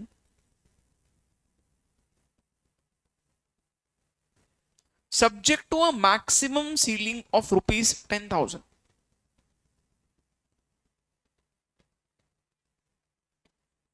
subject to a maximum ceiling, ceiling, CEILING of rupees 10,000। लिखा? ठीक है, all right, perfect. बच्चों ये लिख लिया आपने। Next question 4 में आओ। Question 4 is a theory question, दो ही क्वेश्चंस बचे वैसे। Question 4 is a theory question, but इसको लिखेंगे हम लोग ढंग से, है ना, बिकॉज क्या होता है, ऐसे क्वेश्चंस एग्जाम में आते हैं और स्टूडेंट को इतना कंफ्यूजन होता है, छोड़ देता है, वो एकदम इजी क्वेश्चन है, फर्स्ट बेंच। अगेन ध्यान दो, एग्जामिन द करेक्टनेस और otherwise of this statement. Statement दिया है और ये करेक्ट है या इनकरेक्ट है, आपको इतना ही बोलना है, ठीक है। इनकम डीम्ड टू अक्रू और arise to in India to a non resident by way of interest, royalty और fees for technical services is to be taxed irrespective of the territorial nexus. True है। पहले इस question का meaning बताता हूं। Fees, royalty और technical services, हाँ ठीक है, नॉन रेसिडेंट है। It is not that straightforward, आप जैसा सोच रहे वैसा नहीं है। टेरिटोरियल नेक्सस मतलब, टेरिटोरियल मतलब कौन से प्लेस का है। देखो मैं आपको एक दो एग्जांपल्स दूंगा और दोनों से क्लैरिफाई करूंगा, सभी लोग ध्यान दो इधर, एवरीवन। अभी ये कुलशेखर वाला क्वेश्चन था, वो कौन था, नॉन रेसिडेंट, ठीक है। एक नॉन रेसिडेंट क्या करता है, नॉन रेसिडेंट ने सर्विसेज दिए, सर्विसेज दिए, ठीक है, और ये सर्विसेज जो है ना, ये रेंडर किए, रेंडर्ड इन श्रीलंका। ध्यान से सुनो, केस थोड़ा चेंज कराओ।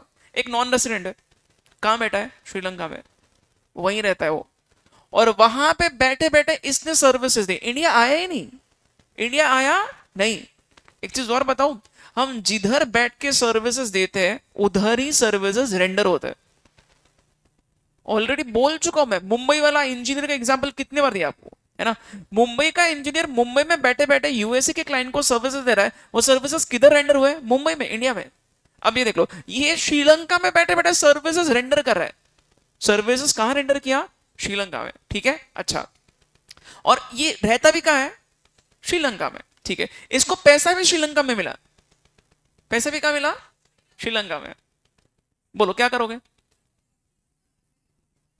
अब देख लो यहां पे हम लोग क्या लॉजिक लगाते हैं, मैं आपको वापस बता रहा हूं डीमिंग प्रोविजन क्यों लिखा है, थोड़ा और बेटर क्लैरिटी देता हूं। सुनो जैसे बच्चों, ये एक नॉन रेसिडेंट है, श्रीलंका में बैठा है, श्रीलंका में बैठे बैठे अपने घर के लैपटॉप से सर्विसेज दे रहा है, और इसको पैसा भी श्रीलंका में मिला है, श्रीलंका के बाहर आया ही नहीं है। अब हम लोग क्या सोचना चालू करेंगे, सर ये तो इनकम इंडिया के बाहर का है और रिसीव इंडिया के बाहर हुआ है, और ये भाई साहब नॉन रेसिडेंट है, बिकॉज ये सब कुछ इंडिया के बाहर हो रहा है। Fourth situation sir, non resident को हम लोग टैक्स कैसे लगेंगे? बट रुको, गवर्नमेंट क्या पूछेगी पता है? नॉन रेसिडेंट तूने जो सर्विसेज रेंडर किया है कहां के प्रोजेक्ट के लिए किया है? अगर ये बोल रहा है कि सर वो प्रोजेक्ट इंडिया का था, अगर प्रोजेक्ट इंडिया का है तो अब बाकी सारी चीजें मैटर नहीं करती। Why? Because we are deeming that he has earned this money because of that project which was in India. वो प्रोजेक्ट इंडिया का है, प्रोजेक्ट कहां का है? इंडिया का है। बच्चों हो सकता है क्या, देख लो अभी बिकॉज ऑफ जूम कॉल ये तो कितना इजी हो गया। ये बहुत बड़ा एक्सपर्ट है, श्रीलंका का पर्सन, इंजीनियर है, और वो श्रीलंका में बैठा है, और इंडिया में जो प्रोजेक्ट चल रहा है तो इंडिया के कुछ लोग क्या करते हैं, उसको जूम कॉल करके उससे सर्विसेज ले और उसको पैसा दे दिया, 1 घंटे का कंसल्टेंसी ले लिया और उसको पैसा मिल गया श्रीलंका में बैठे बैठे। बट वो पैसा जो मिल रहा है उसको कौन से रीजन की वजह से पैसा मिल रहा है? Because of this project in India, क्योंकि वो प्रोजेक्ट इंडिया का है। यहाँ खेल खत्म हो गया, अब हम लोग डीम करेंगे कि इनकम इंडिया से अक्रिय है, खत्म। And because of this reason deeming provision लाना जरूरी है। अगर डीमिंग प्रोविजन नहीं रहता था तो हम लोग ये सोचते थे सर सर्विसेज तो उसने श्रीलंका में दिया है तो अक्रूड आउटसाइड इंडिया। नहीं भाई, अगेन बार बार वही बता रहा हूं, प्रोजेक्ट कहां के हम लोग देखते हैं। सिमिलरली वो इंटरेस्ट इनकम का भी चेक करना, यूएसए की बैंक लोन दे रही है, यूएसए की बैंक लोन दे रही है, कोई बता सकता है सर्विसेज किधर रेंडर हुए? यूएसए में, क्योंकि लोन वहां से दिया गया। मैंने बोला भी था आपको लास्ट लेक्चर में, वो लोन कहां से स्टार्ट हुआ है, वो लोन जो है वो लोन को प्रोसेस कहां से किया गया? यूएसए में। तो सर्विसेज यूएसए की बैंक यूएसए में बैठे बैठे दे रही है, इंडिया आई भी नहीं वो, है ना। उन्होंने इंडिया में वो पैसा भेज दिया लोन का और उनको इंटरेस्ट इनकम वापस यूएसए में मिल रहा है। अब देखेंगे तो हम लोग लॉजिक लगेंगे accrued outside India, received outside India. Sir ये सब कुछ इंडिया के बाहर हो रहा है तो हम लोग टैक्स क्यों लगा रहे हैं? बिकॉज वो लोन का पर्पस इंडिया का है, उस वजह से हम लोग कनेक्शन नेक्सस निकाल रहे हैं, ठीक है। अब इसका मीनिंग में बताओ, सुनो बच्चों, ये क्या बोल रहा है, नॉन रेसिडेंट को अगर ये सारे तरीकों से पैसा मिलता है तो हम लोग उसको डीम टू अक्री और अराइज इन इंडिया करते हैं। यस, उसका टेरिटोरियल नेक्सस से कुछ लेना देना नहीं, मतलब ये कहां बैठा है? श्रीलंका में, और श्रीलंका में बैठे बैठे सर्विसेज दे रहा है तो भी चलेगा। ये कौन से टेरिटरी में बैठ के दे रहा है वो मैटर नहीं करता है, ये पूछो पर्पस क्या है, प्रोजेक्ट कहां का है वो पूछना है। दिस इज ट्रू, ठीक है। Why? Because we are not asking कि भाई नॉन रेसिडेंट तो किधर बैठ के सर्विसेज दे रहा है, भले श्रीलंका में बैठकर सर्विसेज दे रहा है बट वो सर्विसेज कौन से प्रोजेक्ट के लिए? इंडिया के। That's why this is accrued in India, deem कर रहे हैं। How would the government practise? Very simple, ये जो इंडिया का जो प्रोजेक्ट चल रहा है, ये जो भी इसको पेमेंट करेगा, इनके ऊपर ड्यूटी होती है कि भाई जब इसको पेमेंट करोगे टीडीएस कट करके दो। अगर आप टीडीएस कट करके बगैर उसको पेमेंट करोगे तो आप उसको एक्सपेंस बोल के क्लेम नहीं कर पाओगे आपके बिजनेस का, आपको टैक्स लग जाएगा इनडायरेक्टली। आगे बिजनेस इनकम पढ़ेंगे तो पूरा क्लियर क्लियर हो गए। समझा आपको मैं जो बताने की कोशिश कर रहा हूं? आपको यहाँ पे टीडीएस कट करना ही पड़ता है, उसको जो पैसा मिलेगा टैक्स कट करके मिलेगा। अंडरस्टूड? पक्का? ठीक है, इसका आंसर ढंग से लिखते हैं। ओके, अच्छा एक चीज और बच्चों, ये जो नॉन रेसिडेंट जो श्रीलंका में बैठे बैठे सर्विसेज दे रहा है, ये श्रीलंका में बैठे बैठे सर्विसेज दे रहा है इसलिए इसको हमने टैक्सेबल किया, या प्रोजेक्ट इंडिया का इसलिए? तो इसका टेरिटोरियल नेक्सस से कुछ कनेक्शन नहीं है। Irrespective of territorial nexus we are taxing this income. एक और चीज बताओ, ये इसको जरूरी है क्या कि ये इंडिया में आके ऑफिस ओपन करे सर्विसेज के लिए? Not necessary. आपका इंडिया में ऑफिस नहीं चलेगा, आपका श्रीलंका में ऑफिस है नहीं है चलेगा, मैटर नहीं करता। हम लोग सिर्फ ये पूछेंगे प्रोजेक्ट कहां का है? इंडिया का है। End of the story, end of the story. समझा? ठीक है, ओके चलो इसको ढंग से लिखते हैं, मैं जैसे बोलो वैसे लिखो. This statement is correct. This statement is correct.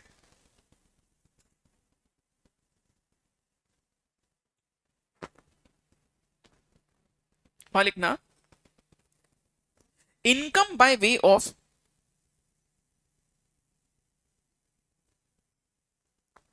income by way of interest comma income by way of interest comma royalty royalty or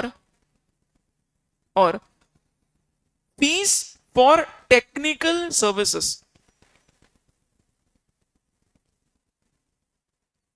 Fees for technical services which is deemed to accrue, which is deemed to accrue or arise in India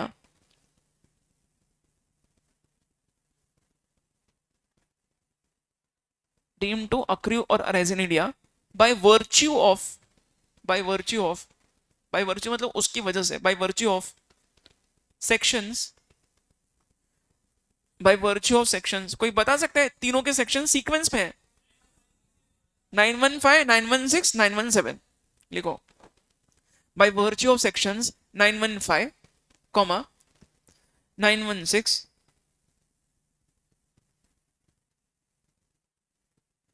comma 917 respectively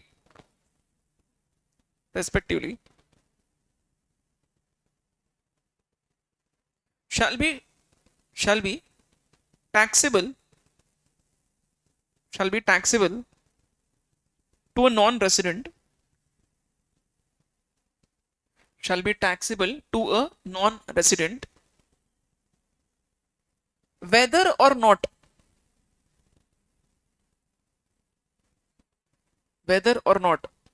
number one. बच्चों बताओ ना, ये non resident को India में आके services देना जरूरी है? नहीं. अच्छा, ये नॉन रेसिडेंट जो है इसका इंडिया में कोई ऑफिस रहना जरूरी है? नहीं. तो प्लेस मैटर नहीं करता है, प्रोजेक्ट किधर का है हम लोग उसके बेसिस पर टैक्सेबल कर रहे हैं. This is tax not because of the territorial nexus. Territorial मतलब जगह कहां की है, ये पर्सन किधर बैठ के सर्विसेज दे रहा है, मैटर नहीं करता है. प्रोजेक्ट कहां का है वो चेक करके हम लोग टैक्सेबल कर रहे हैं. ठीक है, मान लिखो वेदर और not. Number one, next paragraph लिखना. Number one, non-resident has a residence. Non-resident has a residence or place of business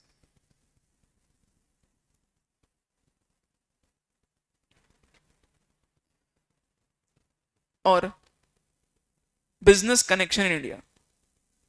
Whether or not non-resident has a residence or place of business or business connection in India. उसका India से कुछ भी business connection नहीं तो भी taxable कर रहे हैं क्योंकि प्रोजेक्ट इंडिया का है. ठीक है, आगे लिखो और लिख के सेकेंड पॉइंट, और लिख के second point, the non resident has rendered services in India.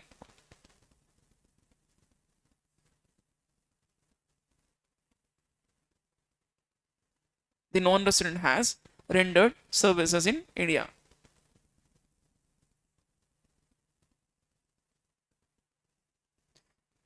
Okay, non resident India में आके सर्विसेज नहीं भी देता है तो भी टैक्सेबल है. ये तो श्रीलंका में बैठे बैठे सर्विस दे रहा है फिर भी टैक्सेबल किया. क्यों? अगेन आई एम आस्किंग क्यों? उसका पर्पस प्रोजेक्ट इंडिया का है, दैट्स व्हाई. ठीक है, बोलो समझा क्या? चलो ठीक है. If you understood this point बच्चों, लास्ट एक क्वेश्चन है बट मैं ये लिखा के नहीं दे रहा हूं. हाँ, क्या हो गया? बोल. अच्छा चलो ठीक है बच्चों, क्वेश्चन 5 पे आ जाओ, इसको डिस्कस करते हैं पहले. ठीक है, आ जाओ. Examine with reasons whether the following transactions attract income tax in the hands of recipients. चलो ठीक है, लिखते हैं, पहले डिस्कस करते हैं. बताओ. First, salary paid by central government salary दे रही है to mister John, a citizen of India, ₹7 lakh for services rendered outside India, क्या करोगे? हाँ, टैक्सेबल है। अच्छा एक सेकंड रुक जाओ बच्चों, ये सैलरी किसको मिला है? मिस्टर जॉन को मिला है। ओके, सर्विसेज कहां रेंडर किया इसने? Outside India. थोड़ा मेरे को डिटेल में बताओ ना, सेक्शन कौन सा यूज करोगे? 91 चेक करो। 912 तो गूगल वाला एम्प्लॉय का यार, दिस इज 913। 913 की वजह से टैक्सेबल होगा, आप चेक कर सकते हो ये चार्ट में, वो एम्बसी वाला एग्जांपल यार। 913 के वजह से, क्योंकि सेंट्रल गवर्नमेंट ने इसको दिया है, इसने सर्विसेज इंडिया के बाहर भले दिया बट ये सेंट्रल गवर्नमेंट का एम्प्लॉय है यार। इसमें आपको और कुछ बोलना है? ये जो 7 लाख मिला है बच्चों, सैलरी पे किया गवर्नमेंट ने, ठीक है, इसमें टैक्स कितना लगेगा? ये सैलरी मतलब बेसिक सैलरी होगा तो टैक्सेबल होगा।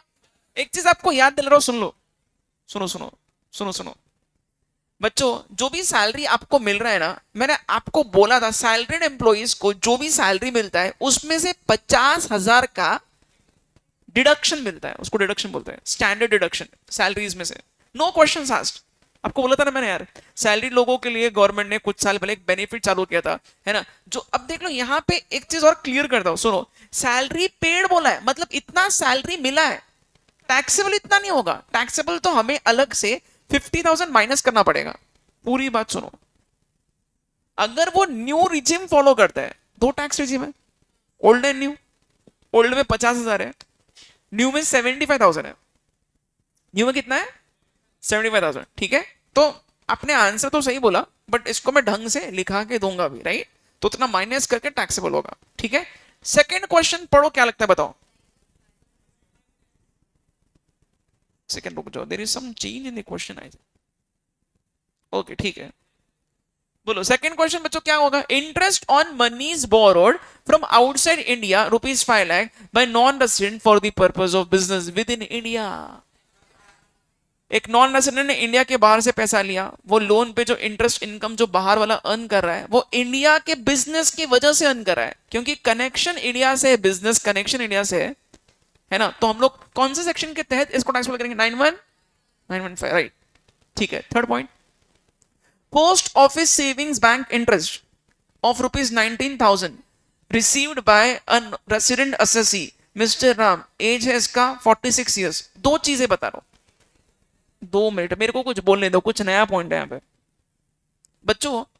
ये आपका नॉर्मल बैंक का इंटरेस्ट नहीं है, this is not normal bank interest, this is post office saving bank interest. कोई मेरे को एक चीज बताओ ना यार, can you tell me bank account and post office account में क्या फर्क है? आपने इकोनॉमिक्स में थोड़ा बहुत पढ़ा होगा यार, मेरे को लगता है आपने मनी मार्केट नाम का एक चैप्टर था आपको इकोनॉमिक्स में, उसमें M1 M2 M3 M4 ऐसा कुछ पढ़ा है क्या? उसमें बहुत जगह आता है पोस्ट ऑफिस, ये वो ऐसा लिखा होता है। थोड़ा मैं आपको इसके बारे में बताऊं, बैंक जो होती है ना बच्चों, बैंक हर जगह नहीं होती है। रूरल एरियाज में जहां पे बैंक्स नहीं होते, वहां पे पोस्टल डिपार्टमेंट के पास जाके भी आप अकाउंट ओपन करके वहां पैसे जमा कर सकते हो, वहां पे इंटरेस्ट मिलता है। पोस्ट ऑफिस का जो नेटवर्क है वो रूरल एरियाज में बहुत बड़ा है, ठीक है। ऐसे बहुत सारे गांव है जहां पे बैंक नहीं है, जहां पे पोस्ट ऑफिस है, तो वहां के लोग क्या कर सकते हैं? पोस्ट ऑफिस में जाके पैसे जमा कर सकते हैं, वहां से उनको इंटरेस्ट इनकम मिलता है। अब मैं आपको एक चीज बता रहा हूं, एवरीवन जस्ट दिमाग लगा के बता सकते हो, बैंक का इंटरेस्ट इसको गवर्नमेंट ज्यादा बढ़ावा देना चाहिए या पोस्ट ऑफिस के इंटरेस्ट को? यार पोस्ट ऑफिस के इंटरेस्ट को बढ़ावा दो, क्यों? क्योंकि रूरल एरियाज में जहां पे बैंक्स नहीं है वहां पे लोग क्या करेंगे यार, वो तो पोस्ट ऑफिस में जाके वो इंटरेस्ट अर्न कर रहे हैं। सुनो ध्यान दो, अब है ना पॉइंट क्या है, मॉरल ऑफ द स्टोरी है, पोस्ट ऑफिस ऐसा दिख रहा है आपको, वहां से इंटरेस्ट मिल रहा है, तो जो इंटरेस्ट मिला ना पहले वहां पे 3,500 का एग्जम्पशन है। क्या है? एग्जम्पशन। तो 19,000 में से 3,500 माइनस कर दो, कितना कितना?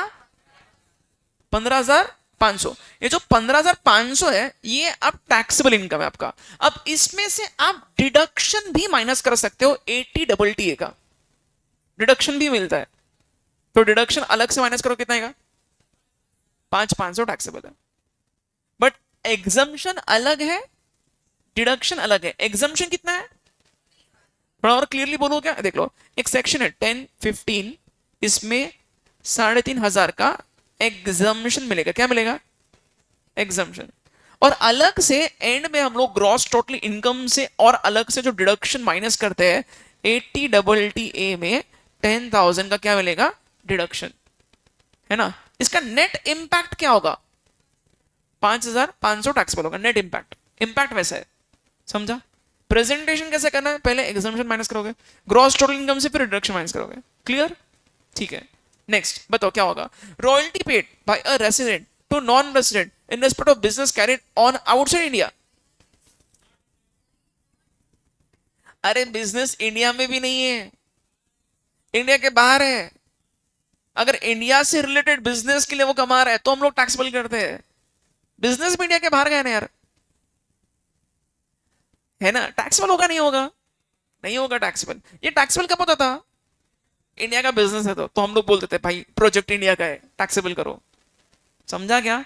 ऐसे इमेजिन करो, कुलशेखरा को पैसा इंडिया का रेसिडेंट दे रहा है, बट से जापान के प्रोजेक्ट के लिए, अगर प्रोजेक्ट जापान का तो हम लोग टैक्स क्यों लगाएंगे यार? नहीं लगाएंगे। अच्छा, और ये लास्ट पॉइंट बताओ, legal charges of 5 lakh paid in Delhi to lawyer of UK who visited India. India आ रहा है यार, इंडिया में सर्विसेज रेंडर करें, अब तो डीमिंग प्रोविजन नहीं लगेगा, ये तो सीधा सीधा टैक्सेबल है। 9(1) क्यों बोल रहे हो? डीमिंग प्रोविजन कब आता है पता है? जब सब कुछ इंडिया के बाहर बैठ के हो रहा है बट इंडिया में प्रोजेक्ट है, ठीक है? ये तो डायरेक्टली टैक्सेबल हो रहा है, ये तो इंडिया में आके सर्विसेज दे रहा है। हु विजिटेड इंडिया बोल रहा है, मतलब सर्विसेज रेंडर का हुआ है इन इंडिया डायरेक्टली है, तो ठीक है, टैक्सेबल होगा। अंडरस्टूड? चलो लिखते हैं इसको फास्ट, इसको लिखते हैं, खत्म हो गया फिर चैप्टर। बच्चों एक और चीज कर सकते हो आप, इसको मॉड्यूल का रेफरेंस दे सकते हो। मॉडल का ही क्वेश्चन है, वहां लिख दो। चलो रेफर, मैंने लास्ट बैच में नहीं लिखा कर दिया था ये। Refer page 2.43 of module.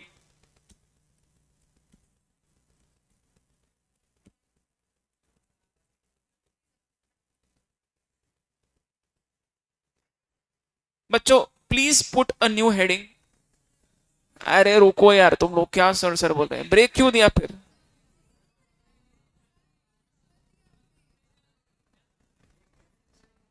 दो चीजें बता रहा हूं, बहुत जल्दी खत्म हो जाएगी। थामा थामा, वहां पे हेडिंग लिखो residential status of a company. Residential status of a company.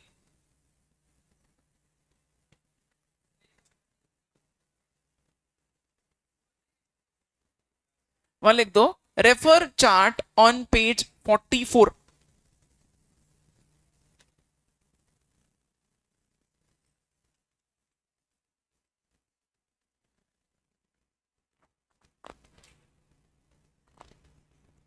आगे एकदम इजी पॉइंट है, थोड़ा कोऑपरेट करोगे बच्चों, लिटरली 5 मिनट्स में पूरा खत्म हो रहा है सब कुछ। हाँ, अच्छा अब सुनो मैं क्या बता रहा हूं, इधर ध्यान सबका। बच्चों कंपनी का हमने रेसिडेंशियल स्टेटस डिस्कस नहीं किया है, हमने अभी तक किसका रेसिडेंशियल स्टेटस डिस्कस किया है? इंडिविजुअल। एचयूएफ का भी हुआ है, इंडिविजुअल को तो बहुत बार पढ़ लिया यार, एचयूएफ का बता सकते हो क्या है? फर्स्ट क्वेश्चन क्या पूछोगे? कंट्रोल एंड मैनेजमेंट किधर से हो रहा है? या तो पूरा इंडिया से, या तो पार्टली भी इंडिया से हुआ है रेसिडेंट, सब कुछ इंडिया के बाहर नॉन रेसिडेंट। और एक बार रेसिडेंट आ गया एचयूएफ का स्टेटस, फिर कर्ता के बेसिस पे हम लोग आरओआर या आरएनओआर डिसाइड करते हैं, सेक्शन 66। ठीक है, इजी बहुत। अब कंपनी के केस में क्या, सुनो बच्चों please understand, the best part about company is that आपको नंबर ऑफ डेज कैलकुलेट करना ही नहीं पड़ेगा, क्योंकि कंपनी ऐसे कभी कभी घूमी घूमी करने का मन हो गया, इंडिया के बाहर घूम के इंडिया में आ गई वापस, ऐसा तो नहीं होगा। तो कंपनी का थोड़ा अलग तरीके से स्टेटस चेक किया जाता है। ओके, लिसन केयरफुली, कंपनी का कैसे चेक करोगे, यहां लिखा है। सबसे पहले क्वेश्चन पूछो, is it an Indian company? Is the company an Indian company? क्या इंडिया की कंपनी, मतलब इंडिया में रजिस्टर हुई है क्या?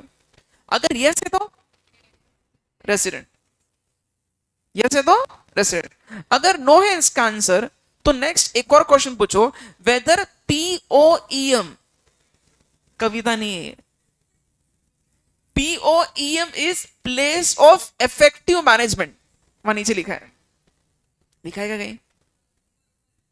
हाँ, place of effective management, highlight करो। What is meaning of POEM? यह लिखा है, to mean place where key management and commercial decisions that are necessary for conduct of business of an entity as a whole or in substance are made। मतलब major business decisions क्या आपके India से control किए जा रहे हैं? हो सकता है कि बच्चों एक कंपनी जो है उसको जापान में जाके रजिस्टर किया, बट उसके पूरे बोर्ड ऑफ डायरेक्टर्स इंडिया में बैठे हैं और वो इंडिया में बैठे बैठे उसके पूरे बिजनेस को कंट्रोल कर रहे हैं। फिर से रिपीट कर रहा हूं, एग्जाम्पल सुनना। इंडिया की कंपनी है तो ज्यादा सोचना ही नहीं है, इंडिया में रजिस्टर हुआ है, खत्म, रेसिडेंट है। हो सकता है क्या कि कंपनी को जापान में जाके रजिस्टर किया गया है, बट वो जापान में जाके रजिस्टर किया है, बट उसको टेक्निकली इंडिया के लोग कंट्रोल करे, इंडिया के लोग कंट्रोल करे।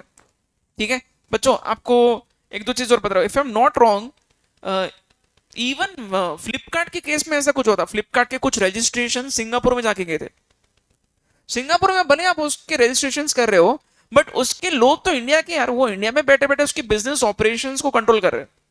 Getting the point? ठीक है बच्चों, ऐसे कोई क्यों करेगा जापान में जाके कर रहा है बिजनेस?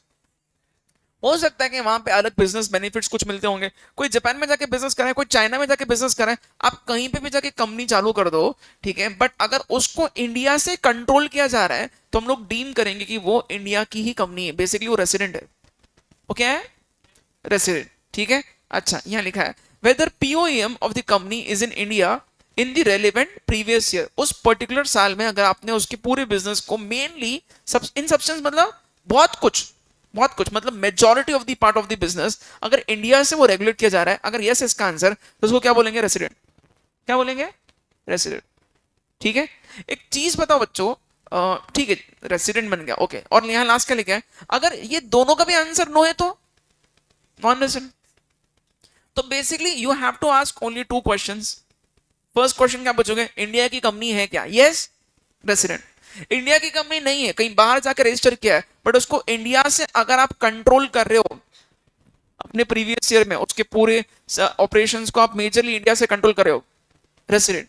अगर दोनों भी नहीं है तो नॉन रेसिडेंट। एक चीज आपने देखी है, कंपनी के केस में आप सिर्फ रेसिडेंट या नॉन रेसिडेंट बोल रहे हो, यहाँ पे ROR, RNOR ऐसे कैटेगरीज नहीं बन रहे, क्योंकि आप ROR, RNOR के लिए कैसे निकालोगे? यहाँ पे कंपनी तो आर्टिफिशियल एंटिटी है, सेपरेट एंटिटी है, दैट्स वाई। कर्ता के केस में कैसे, वो बहुत इंपॉर्टेंट पर्सन है, इसलिए उसके बेसिस पे हम लोग और क्लासिफिकेशन और डिवाइड कर रहे हैं। यहाँ ऐसा नहीं है, या तो रेसिडेंट या तो नॉन रेसिडेंट, मतलब रेसिडेंट मतलब इसको ROR समझ के पूरा टैक्सेबल करना है, या तो नॉन रेसिडेंट। समझा गया? ठीक है, चलो एक सेकेंड रुक जाओ, इसमें बहुत कुछ लिखा है और पीओईएम के बारे में, वो सब सीए फाइल में डिस्कस होगा। मैंने आपको बताया यार, कंपनी से रिलेटेड बहुत सारे पॉइंट सीए फाइल में। ठीक है, अच्छा लास्ट पॉइंट, लास्ट पॉइंट सुनो, residential status of local authorities and artificial judicial persons. ठीक है, बेसिकली जो भी बच्चे कुछ और एंटिटीज है apart from individual, HUF and company, जो भी बच्चे कुछ लोग हैं उनका रेसिडेंशियल स्टेटस हम लोग कैसे निकालते हैं? ये देख लो, यहां लिखा है, रेसिडेंट कब होगा? अगर इंडिया से कंट्रोल एंड मैनेजमेंट है, थोड़ा भी या पूरा भी। ये लैंग्वेज किससे सिमिलर है? एचयूएफ से। एक चीज बताता हूं, सुन लो अच्छे से, एचयूएफ का जैसे चेक करते हैं ना, वैसे यहां पे इनका चेक करना है। The only difference is HUF resident होने के बाद में ROR, RNOR भी कंफर्म करते हैं, यहां नहीं करना है। यहां पे या तो सिर्फ रेसिडेंट है या नॉन रेसिडेंट है। प्लीज पढ़ो ना उसको।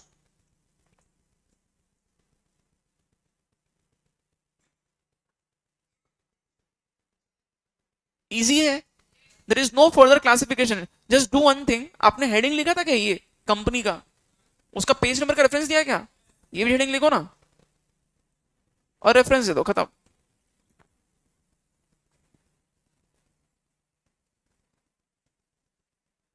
Let's start with a new chapter.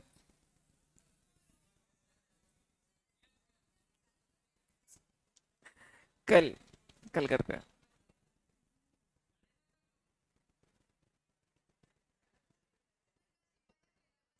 तेरे फेवरेट सर का लेक्चर अभी।